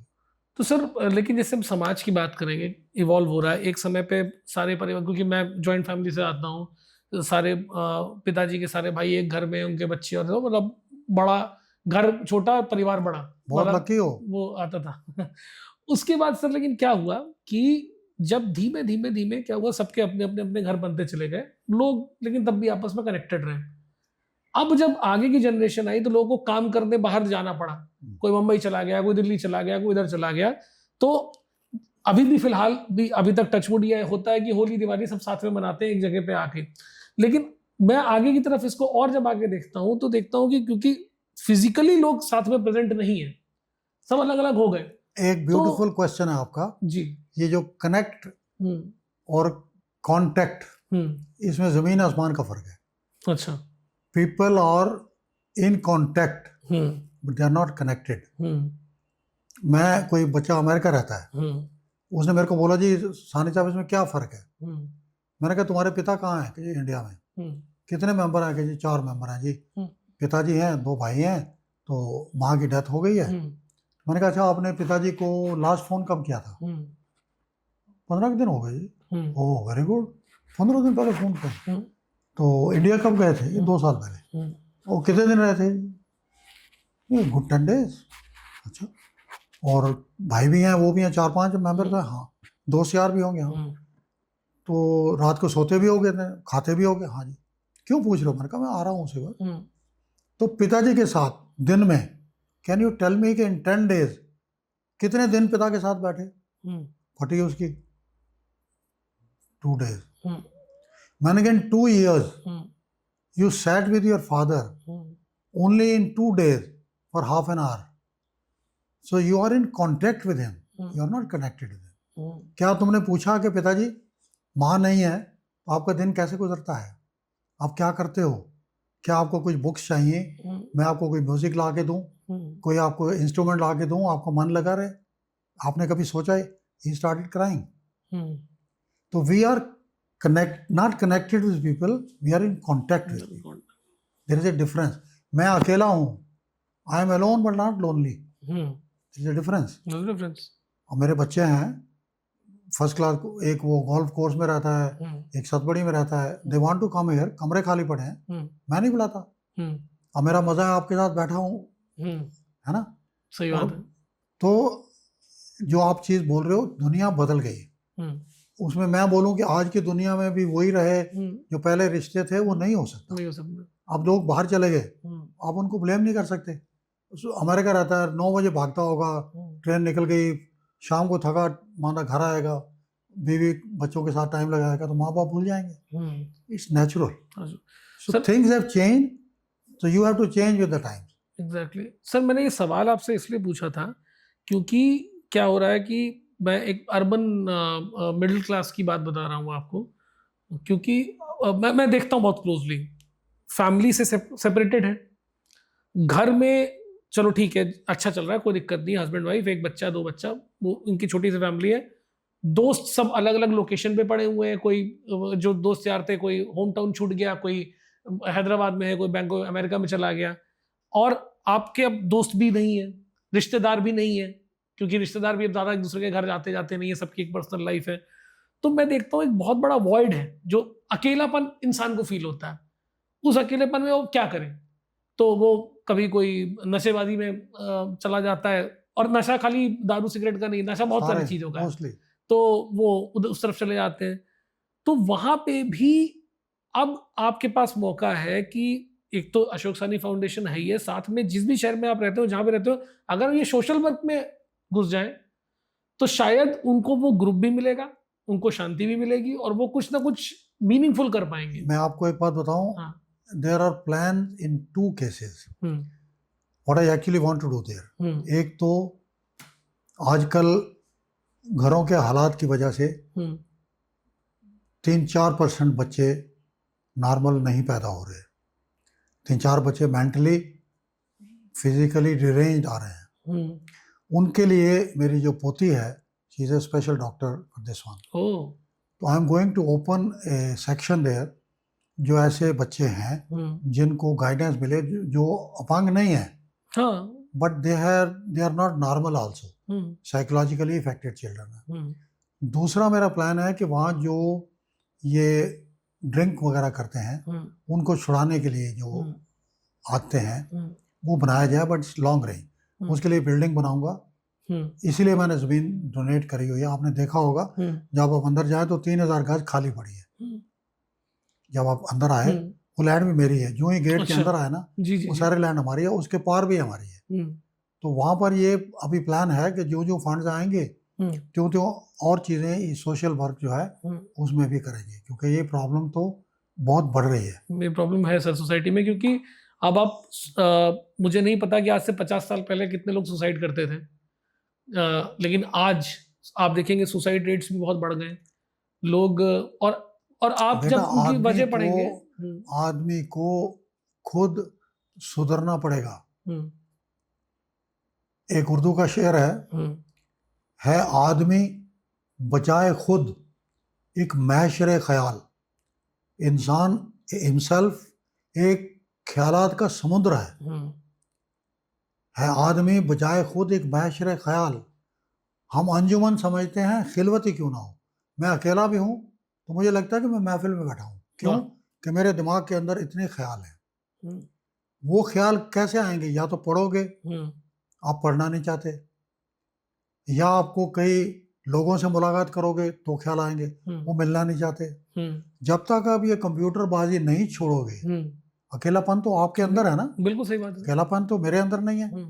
फिर मेरे जो आपने बोला भाई बहन है, वो तो मेरी माँ के थ्रू जाए इसलिए मेरे भाई बहन है, तो जरूरी नहीं कि मेरी उनके साथ बनती हो। बिल्कुल। लेकिन दोस्त को मैंने अपनी थिंकिंग से चुना है, इसलिए मेरी दोस्तों के साथ आज ज्यादा बनती है। आपने देखा होगा most of the rich people have more friends than they are connected with अपनी फैमिलीज के साथ। एग्जैक्टली, क्योंकि वो वेवलेंथ मैच हो जाती है। वेवलेंथ नहीं जी, वेवलेंथ जरूरी नहीं, हाँ। आदत मिलते हैं, चाहे जुआ खेलना है, हाँ चाहे रोज पिक्चर जाना है, हाँ। किसी भी वजह से अच्छे आदमी हैं तो उनको अच्छे मिलेंगे दोस्त, दारू पीने वाले हैं दारू पीने वाले। बिल्कुल सही ये बात सारे दोस्त खराब नहीं होते, सारे अच्छे नहीं होते, हर तरह के लोग। है। ये तो आपके ऊपर है कि आप संगत कैसी चाहते हो। तो सर थोड़ा सा एक मूड को चेंज करने के लिए मैंने एक आपकी किताब देखी, अभी पढ़ी तो नहीं, वो पढ़ूंगा। उसका नाम है मैखाना, और शराब आप पीते नहीं है, तो टी टोटलर आदमी ने मैखाने नाम की किताब लिख दी, ये कैसे हो गया? बात यह है कि इस मैखाने नाम का ताल्लुक बहुत गहरा मेरी जिंदगी के साथ है। मेरी जो डायल फैक्ट्री की बेस है वो यही मैखाना ही है। मैं लंदन में अपने दोस्त के साथ एक पार्टी में गया, मुशायरा था, तो वहाँ कोई सज्जन स्टेज पर आए, वो कोई शेर पढ़ रहे थे, और मेरे को क्योंकि शेरों का शौक था, और वो लिखी हुई मेरे गुरु फिराक गोरखपुर की थी और वो गलत पढ़ रहे थे। मेरे मुंह से निकल गया यार इन्होंने गजल का सत्यानाश कर दिया। अच्छा। तो मेरे साथ कोई लोग थे, मेरी उम्र भी ऐसी थी, पागल था मैं, 26-27 साल का था। तो साथ में कोई दोस्त बैठे थे, उन्होंने बोला ए रामलाल जी, उनका साला था वो, आप जरा चुप कर जाओ, ये भाई साहब बोल रहे हैं कि आप गलत। मैंने कहा सर क्या बोल रहे हो यार, मैं तो अपने पार्टनर से बात। वो सारे लोगों ने तालियां बजाई कि जी ऊपर आओ स्टेज पर, बताओ जी कैसे गलत था। मैं स्टेज पे आ गया, और मैं पहली पहली बार इतने पब्लिक लंदन में, सारे पब्लिक बैठे हुए, क्या करता, थोड़ा तो घबराया। तो अपनी झेप दूर करने के लिए मैंने बोला कि साहब आप लंदन में रहते हो, उर्दू ज़ुबान वहाँ की है, थोड़ा फ़र्क पड़ गया है। जैसे हम पहले बोलते थे कि साली आधी घर वाली, आज वक्त बदला है, आज बोलते हैं कि देवर जो दे घर का वर का काम। मैंने कहा पहला शायर लिखता था कि जायद शराब पीने दे मस्जिद में बैठकर, या वो जगह बता दे जहाँ पर खुदा ना हो। बिल्कुल। तो मैं लिखता हूँ कि मैं नहीं पीऊँगा मस्जिद में बैठकर, एक ही बोतल है खुदा मांगना ले। तो वो बोला जो आदमी था, बाद में बताऊंगा वो कौन था, कि बेटा ये कहानियाँ छोड़ो, असली बात पे आओ कि ये गज़ल कहाँ है। मैं कहा साहब ये गज़ल गलत नहीं है, आपके इन्होंने मक्ते को मतला बना दिया है। मक्ता होता है लास्ट शेर, मतला होता है बिगनिंग, इन्होंने एंड को बिगनिंग बना दिया, वो सारी उसका मज़ा चला गया। कहते जी आप बताओगे ठीक क्या है, तो मैं आपको सुनाता हूँ। It was beautiful. Firaq Gorakhpuri दारू पीते थे बहुत, तो जब पीते थे उनकी उम्र भी हो गई थी, लगता था कि आप बुलावा आ गया, तो वो शेर लिखते हैं कि मेरे अल्लाह ये क्या जलवा दिखाया तूने, ये पब्लिक को बहुत पसंद आएगा। मेरे अल्लाह ये क्या जलवा दिखाया तूने, अमर रंग पे आई थी महफिल और बुलाया तूने। अल्लाह मियाँ जिंदगी जीने को दी, जिया मैंने। मेरी किस्मत में लिखा कि पीऊं, पिया मैंने। ना पीता मैं तो लिखा तेरा ना गलत हो जाता। अल्लाह मियाँ, ना पीता मैं तो लिखा तेरा ना गलत हो जाता, और तेरे लिखे को निभाया ये खता की मैंने। वाह। अब मैंने कहा जो मक्ता इन्होंने पहले बोला था वो शेर है कि तेरे हुक्म का बंदा, भगवान को बोल रहा है, तेरे हुक्म का बंदा चला आया हूं मैं, अब बता कोई जन्नत में मैं खाना बनाया तूने? ओहो, क्या बात है। तो मैं अपने तलब कहाँ पूरी करूं? वो जी तालियां बजी वहां हॉल में कि आपको बताऊं क्या हो गया। तो वो जो इंसान थे वो कौन थे? Ambassador of India into Switzerland, oh. Mister Dhawan. तो वो उठे, उन्होंने मेरे को जफ्फी डाली कि बेटा मजा आ गया, क्या बात है। मैं समझा कि आप उनको क्रिटिसाइज कर रहे हो, पर ये तो आपने समा बांध दिया। तो क्या करते हो? मैंने कहा साहब मैं वॉच पार्ट्स का डीलर हूँ और डायल में डील करता हूँ। हाँ वॉच डायल? वो यार स्विट्जरलैंड में एक कंपनी फैक्ट्री बिक रही है, तो मेरे पास ऑफर आई है। मैंने कहा सर मुझे रेफर कर दो। That was the beginning of the first factory I bought from Switzerland. I had no money. अच्छा। I had no money. Dhawan ने मुझे इंडिया में लाइसेंस दिलवाया, धवन ने मुझे क्रेडिट एलसी खुलवाई, एलसी नहीं खुल सकती यहाँ, और इस तरह से भारत डायल की फैक्ट्री लगी। अब आपको मक्ता बताता हूँ जो बहुत इंटरेस्टिंग था। सेम नाइट मैं दारू नहीं पीता, आपने कहा, तो शाम को 11 बज गए, मैं पीता नहीं, वो सारे मस्त अपना पीने में, मैं किनारे में बैठा था। तो मैंने, वो बोला मैं खाने वाला कि साहब 11 बज गए हैं, अब ये बार बंद हो जाएगी, किसी ने ऑर्डर देना हो तो दे दो। तो मेरे को चुस्की नजर आई तो मैंने माइक पकड़ा, मैंने कहा मैं खाने लाख बंद करें ये जमाने वाले। वो सारे सारे इकट्ठे हो गए, ओ मुकर्रर मुकर्रर मुकर्रर। सर मुकर्रर, मैं फिर बोला मैं खाने लाख बंद करें ये जमाने वाले, हमारे शहर में कम नहीं है नजरों से पिलाने वाले। क्या वो बात जी है। वो सारे तालियां मारा। इतने में एक पिद्दा था एकदम पियक्कड़, बिल्कुल टुन, वो आया। मियाँ एक बार और। मैं कहा यार 2 बार तो पढ़ चुका हूँ, वहाँ एक बार और। मैंने फिर पढ़ा। मैंने कहा इधर आ भाई, तू जब ऊपर जाएगा डूम्सडे तो ऐसे जाएगा तो अल्लाह मियाँ को बोलना कि मुझ जैसे टुन को, मुझ जैसे रिंद को हशर में बुला लिया यार। अब हशर बोलते हैं ना कि डूम्सडे, मुझ जैसे रिंद को हशर में बुला लिया यार, अब तो कोई इंतजाम हो जाए। तो कहता मियाँ अगर आपको खुदा ये पूछेगा ना तो एक सवाल तो हम भी करेंगे हमसे। ये क्या? और वो मेरा बाप था शायरी में। अच्छा। अब उसे शेर पढ़ा, कहता है खुदा अगर मुझसे पूछेगा कि बता तूने क्यों भेजी, खुदा अगर मुझको पूछेगा कि बता तूने क्यों भेजी, तो मैं भी साफ कह दूंगा कि पैदा तूने क्यों की थी। That was the basis of my industry in India. वाह। It was, इसलिए इस लैंग्वेज का मेरे ऊपर इतना एहसान है कि मैं ये किताबें, आजकल लोग शेर व शायरी लिखते नहीं, शायर बेचारे गरीब आदमी हैं, जी जी उनके जी। पास दौलत नहीं है लिखने के लिए। बशीर बद्र है, उनकी किताब मैंने छपाई, उनके पास नहीं है पैसे के लिए। तो जो शायर हैं, इसलिए मैं किताबें लिख के बांटता हूँ जी। ताकि ये जो उर्दू का कमाल है ये कायम रहे। सर जो मैं आप तो उर्दू शेर में इतनी बड़ी बात इतनी सी लाइन में लिख सकते हो, कोई और जुबान नहीं। हिंदी है जी। हिंदी में अपना, जैसे मैं 2 लफ्ज बोलता हूँ, आपने एक क्वेश्चन किया था कि आजकल ये शादियां या क्यों नहीं होती, उसका सबसे बड़ा, अगर आदमी एक नुस्खा लिख ले, जो प्राप्त है वो ही पर्याप्त है, मुझे प्रभु ने जो दिया हुआ है वो काफी है। जिस दिन आपको ये आ जाएगा ना, हमारा प्रॉब्लम क्या है, यही है दौड़ आज के इंसानों की कि तेरे घर से ऊंची मेरी दीवार बने। हमने अपनी ज़रूरियात को बढ़ा लिया है। तो मेरी तौफीक है कि नहीं, मुझे गाड़ी भी चाहिए, बीवी बोलती है, उसके बाद सबको बजाय तुम्हारे से क्या टुच्चे हो बिल्कुल तुम्हें। बच्चे भी बोलते हैं पापा उनके पास तो इतनी बड़ी गाड़ी है, तुम्हारे पास तो स्कूटर भी नहीं है। तो दी जजमेंट ऑफ कामयाबी is counted from the money you have. तुम्हारी लियाकत की कोई वैल्यू नहीं। आज जो शायर हैं बेचारे, उनके पास लियाकत बहुत है, ये बरेलवी हैं जी। बहुत बड़े शायर हैं। जी। एक सोज साहब है, उनकी डेथ हो गई। उन बेचारों को घर के लिए, कफन के लिए भी पैसे नहीं होते थे, आप बोलो। इसलिए मैं किताबें लिखता हूँ, मैखाना। और मैखाने में जो मज़ा है ना, मैं दारू तो नहीं पीता, पर कौन है जिसने मैं नहीं चखी, कौन है जिसने मैं नहीं चखी, कौन झूठी कसम खाता है, बच निकलता है जो मैखाने से वो तेरी आंखों में डूब जाता है। ओहो, क्या बात है। ऐसा तो नहीं कि कोई नहीं पीती।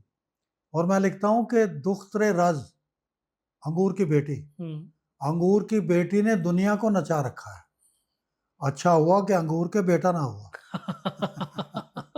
है ना? इस पर तो इतने अच्छे शायर हैं। हाँ।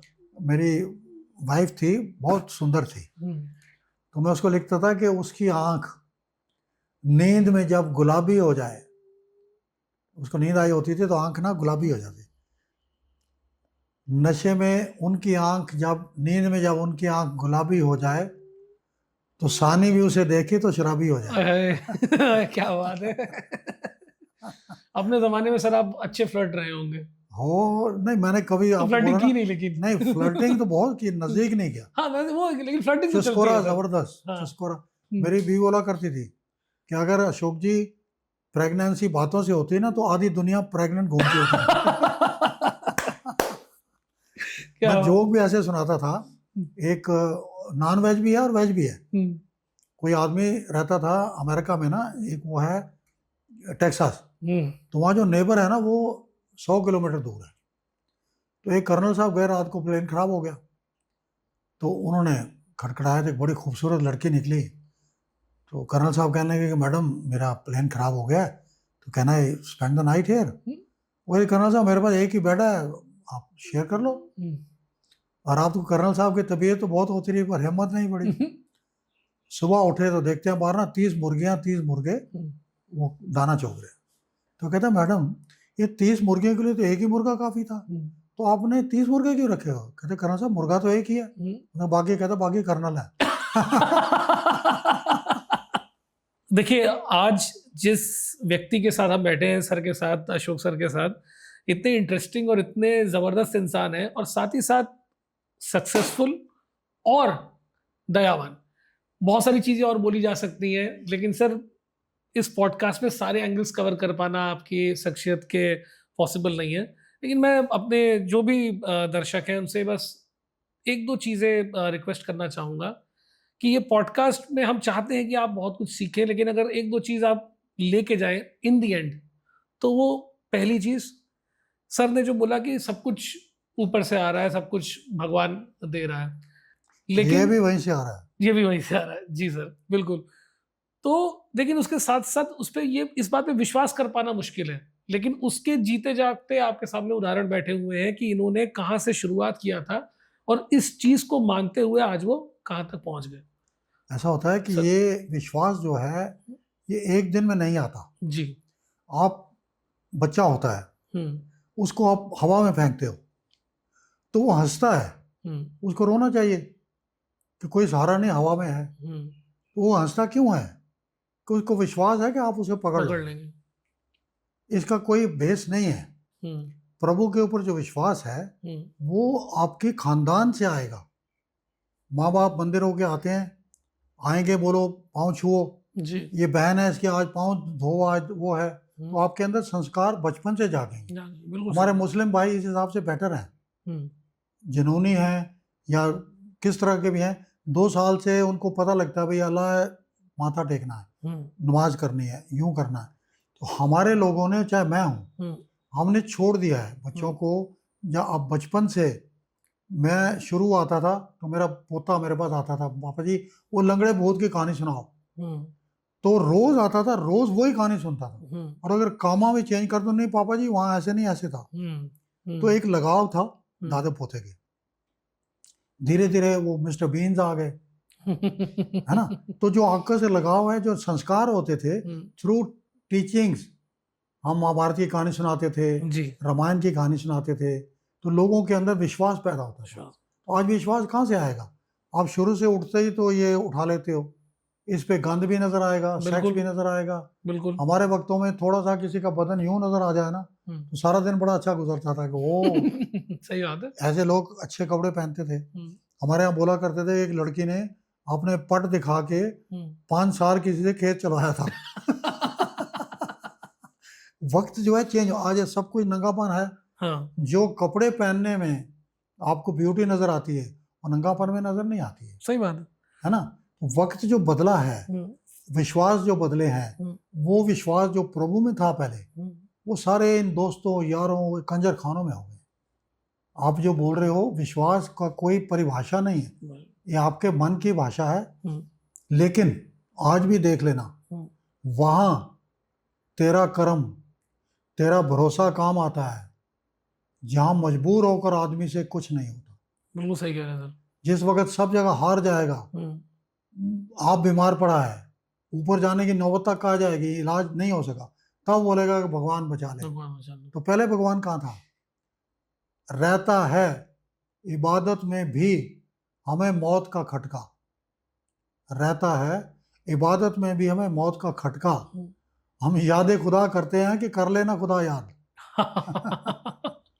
है कि नहीं? बिल्कुल सही बात है। जब कोई ताजा मुसीबत मुझ पे आती है खुदा, एक आदत है कि तुझको याद कर लेता हूँ। तो खुदा को अगर हर वक्त याद रखो तो वक्त आए ही ना। तभी मैं लिखता हूँ कि जिसको खुदा यहाँ बैठा है, आप कभी ध्यान करो, सच्चे दिल से देखो, आपके अंदर वैर विरोध अहंकार मोह माया पड़ी हो, भगवान कहाँ आएगा? जिसे अपने दिल में उसका पता ना मिला, उसे काबा में भी खुदा ना मिला। क्या बात है सर। सर ये जो डेप्थ आपकी आई है, ये इतना आप इतने वेल ट्रैवल्ड हो, आपने इतने सारे बिजनेसेस किए और सिर्फ साथ में इस निचोड़ को आपने इन किताबों में डाला है।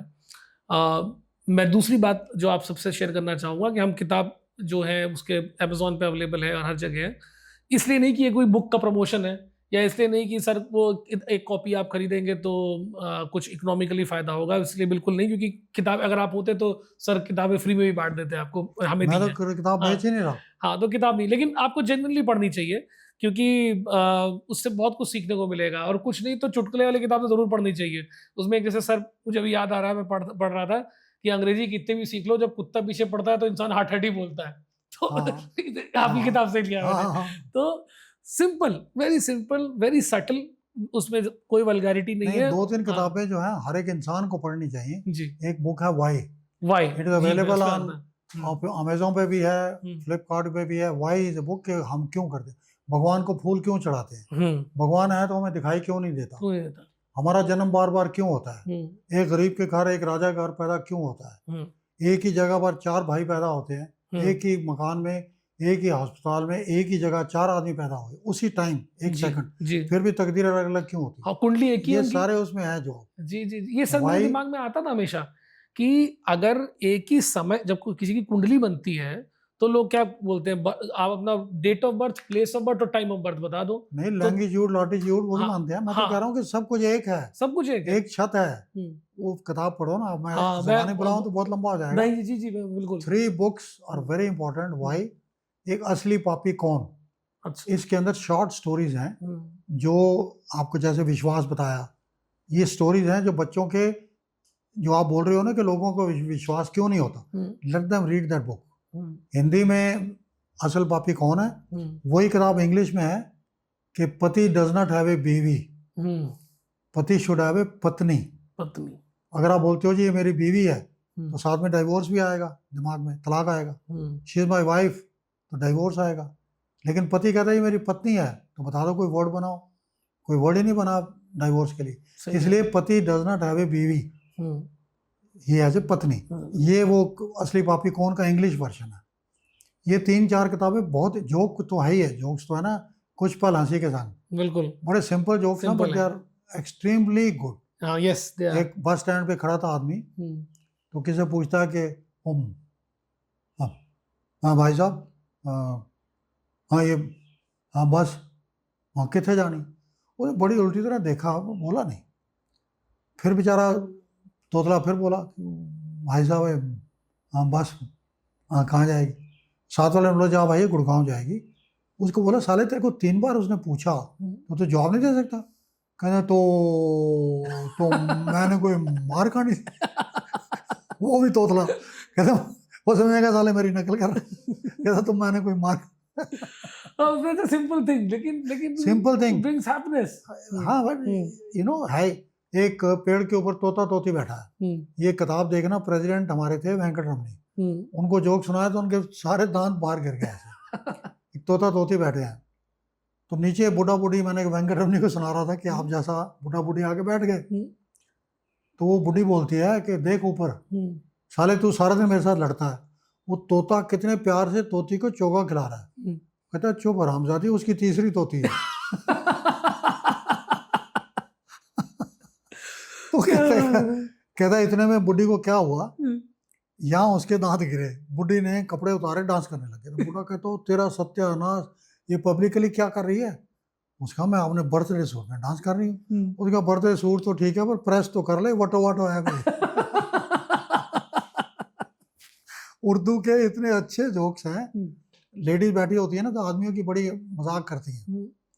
एक दिन एक को कहने लगे कि नौकर को, मैडम ने कहा नौकर से अरे ओ बदतमीज, उसने दिया जवाब मैडम कि छक्का नहीं हूं मैं। मैडम ने कहा नौकर से अरे ओ बदतमीज, उसने दिया जवाब मैडम छक्का नहीं हूं मैं, जरा सोच कर किया हमसे कलाम, नौकर हूं आपका, कोई हस्बैंड नहीं हूं मैं। तो ये तो मेरी बीवी बड़ी खुश। तो मैंने कहा अब आया कि चली आती हैं देवी औरतें, चली आती हैं हर रोज ये ब्यूटी पार्लर में यूं, चली आती हैं हर रोज ये ब्यूटी पार्लर में यूं, मंशा इनका मान दे फिर हूर हो जाना, पर कौन समझाए इन औरतों को ये कि मुमकिन नहीं किशमिश का फिर अंगूर हो जाना।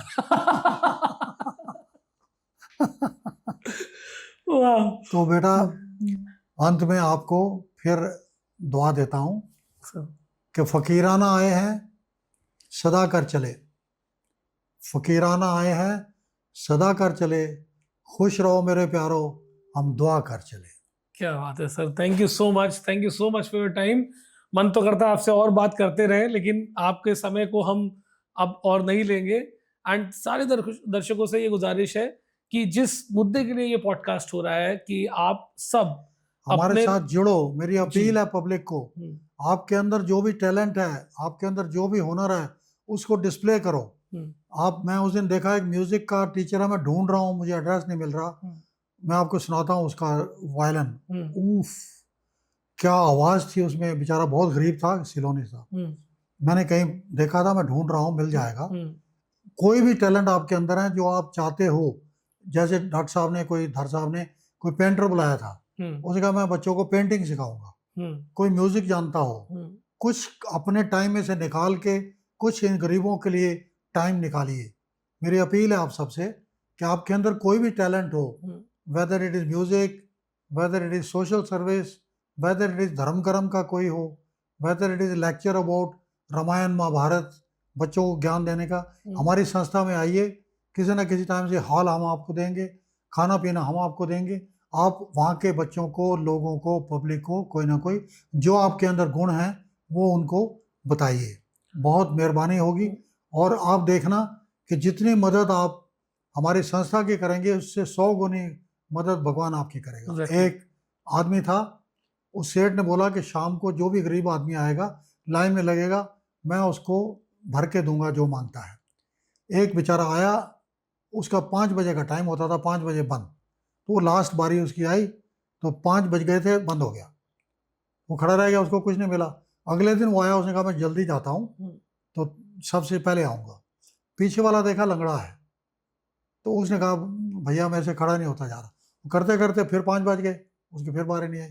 तो अल्टीमेटली राजा ने पूछा आगे, तुम रोज़ आते हो और तुम रोज़ आके चले जाते हो, तो क्यों खड़े रहते हो? उसने कहा साहब आप जो कर रहे हो मैं भी कुछ कर रहा हूँ। उसका मैं तो दान कर रहा हूँ। कहते मैं भी दान कर रहा हूँ। उसका मैं तो दौलत दे रहा हूँ, तुम क्या कर रहे हो? कहते हैं मैं अपनी बारी दान कर रहा हूँ। सच बात है, मेरी बारी आ गई लेकिन मैं वो अगले को दे रहा हूँ, मैं वो दान कर रहा हूँ। तो आपके पास जो कुछ भी है उसको किसी फॉर्म में, मेरी अपील है, किसी फॉर्म में सामने लाइए। धन, तन, मन, जो भी आपके पास है। रोज़ आते हैं, कोई म्यूज़िक हो रहा होता है, कोई आके योगा करवाता है, इसी तरह से जुड़े रहिए ताकि बुजुर्गों का दिल भी लगे। जो बच्चे आ जाएंगे कंप्यूटर सीखेंगे, उनके लिए कुछ और एंटरटेनमेंट की चीज़ लाइए ताकि दुनिया का एक माहौल ऐसा बन जाए। वो मैं ज़मीन अपनी जितनी बोलो देने को तैयार हूँ, लेकिन मेरे साथ मैं अकेला आदमी कितनी दूर जाऊँगा, मेरी परिवार कितनी दूर जाएगा। अगर लोग जुड़ जाएंगे मेरा हौसला भी बढ़ेगा और अपने अपने टैलेंट लाओगे तो ये ज्ञान भी बढ़ेगा और संस्था भी बहुत दूर बहुत तक जाएगी। डरेगी। तो सर इसी के साथ हम भी एक और कमिटमेंट करना चाहेंगे सर आपसे, और ये कमिटमेंट ऑन कैमरा इसलिए कर रहे हैं क्योंकि हम इसको वैसे भी ऑफ कैमरा था तब भी पूरा करते हैं। सो धर सर की मदद से सर, हमारी जो ऑर्गेनाइजेशन है गोतेजू, बेसिकली हम एक ट्रेनिंग कंपनी है। हम कॉर्पोरेट्स में हर जगह ट्रेनिंग्स करते हैं और हमारे पास बहुत सारे ट्रेनर्स हैं जो सर्टिफाइड हैं। तो सर एआई आज की डेट में इज बहुत कमिंग important वेरी है। बिग। तो मेरे पास some of the best trainers are there for AI. तो मैं धर सर के साथ कोऑर्डिनेट करके पहली चीज ये कमिट करता हूँ कि जो बच्चे जिनको आप कंप्यूटर सिखाएंगे सबसे पहले तो मैं उनको हम ट्रेनिंग लूंगा। सर बिल्कुल, तो आप भी, और वो सबके लिए जरूरी है। और आप बैठना चाहें, अमेजिंग है एआई, और उसमें हम ट्रेनर्स एक मैं I am schedule. Already learning, I wonderful learn sir, quite a lot. Wonderful sir. तो because you are, I mean you would have, when you are saying that you are learning, you would be a हाँ, champion, मुझे नहीं पता नहीं है। नहीं नहीं, हाँ, मैं तो लर्न प्रॉपर करना चाहता हूँ। Right sir. तो उसका एक कोर्स बना के हम वहाँ पे, अगेन उसका कोई चार्ज नहीं, यहाँ फ्री वो ऑफ काम कॉस्ट। आएंगे जो कल आए थे लास्ट। कल बैठे, मैं नाम बताऊँ आपको उसका। वो आप सर, वो तो हम लोग सर्च कर लेंगे। हमारे पास कंप्लीट ट्रेनर है, कोर्स है, उसका हम कोई चार्ज नहीं करते। हम पहली चीज ये है, एक तो कमिटमेंट ये करते हैं कि हम वो ट्रेनिंग करेंगे। The very fact that you are here ना स्पीक्स वॉल्यूम्स। बोलने की जरूरत ही नहीं। Right I sir. Have seen you dedication, कल मुलाकात हुई, आज यहाँ भी आ गए, इससे ऊपर क्या चाहिए। सर तो ये एक कराने अच्छा वाला कॉज है। फिर वही है। हाँ सर, बिल्कुल बिल्कुल, भगवान। अच्छा मेरी सर। फिर बात याद रखना, भगवान को फूल क्यों चढ़ाते हो। हम आपके पास आते हैं, मैं बैठा हूँ तो मैं बोलूँगा यार तू बड़ा स्मार्ट लग रहा है। क्यों?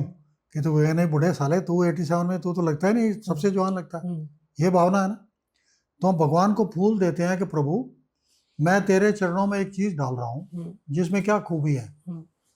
वो शाखे गुल पे रहें या किसी की मैयत पर, चाहे डाली पे लगे हों चाहे किसी की मौत के ऊपर डाल दो, वो शाखे गुल पे रहें या किसी की मैयत पर, चमन के फूल तो आदि हैं मुस्कुराने के।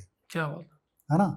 मरते मरते भी अपनी खुशबू लुटा गए, मिटते मिटते फूल को पाँव के साथ रौंदो, मिटते मिटते भी अपनी खुशबू लुटा गए, सीखा नहीं इंसान ने फूलों का चलन अभी। तो हम कहते हैं कि प्रभु तेरे चरणों में ऐसी चीज़ डाल रहा हूँ जिसको लोग गालियाँ दें तो भी वो खुशबू देता है, अर्थी पे डाल दो तो भी हंसता रहता है, मेरा जीवन भी ऐसे बना। इस भावना से हम वो देते हैं।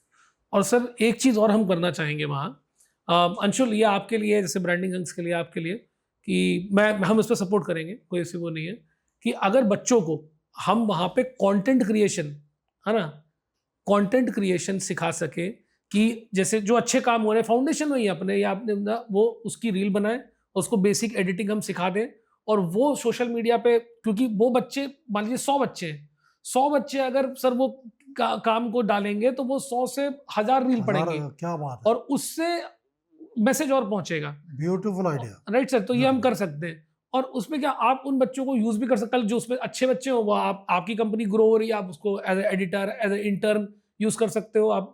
आप जैसे ये जो काम कर रहे हो इसके लिए आप यूज कर सकते हो, तो वी कैन डू दैट, क्योंकि वहां पे there is a lot of scope. तो ठीक है, आई थिंक हमने ऑफिशियली तो एंड कर ही दिया है पॉडकास्ट को।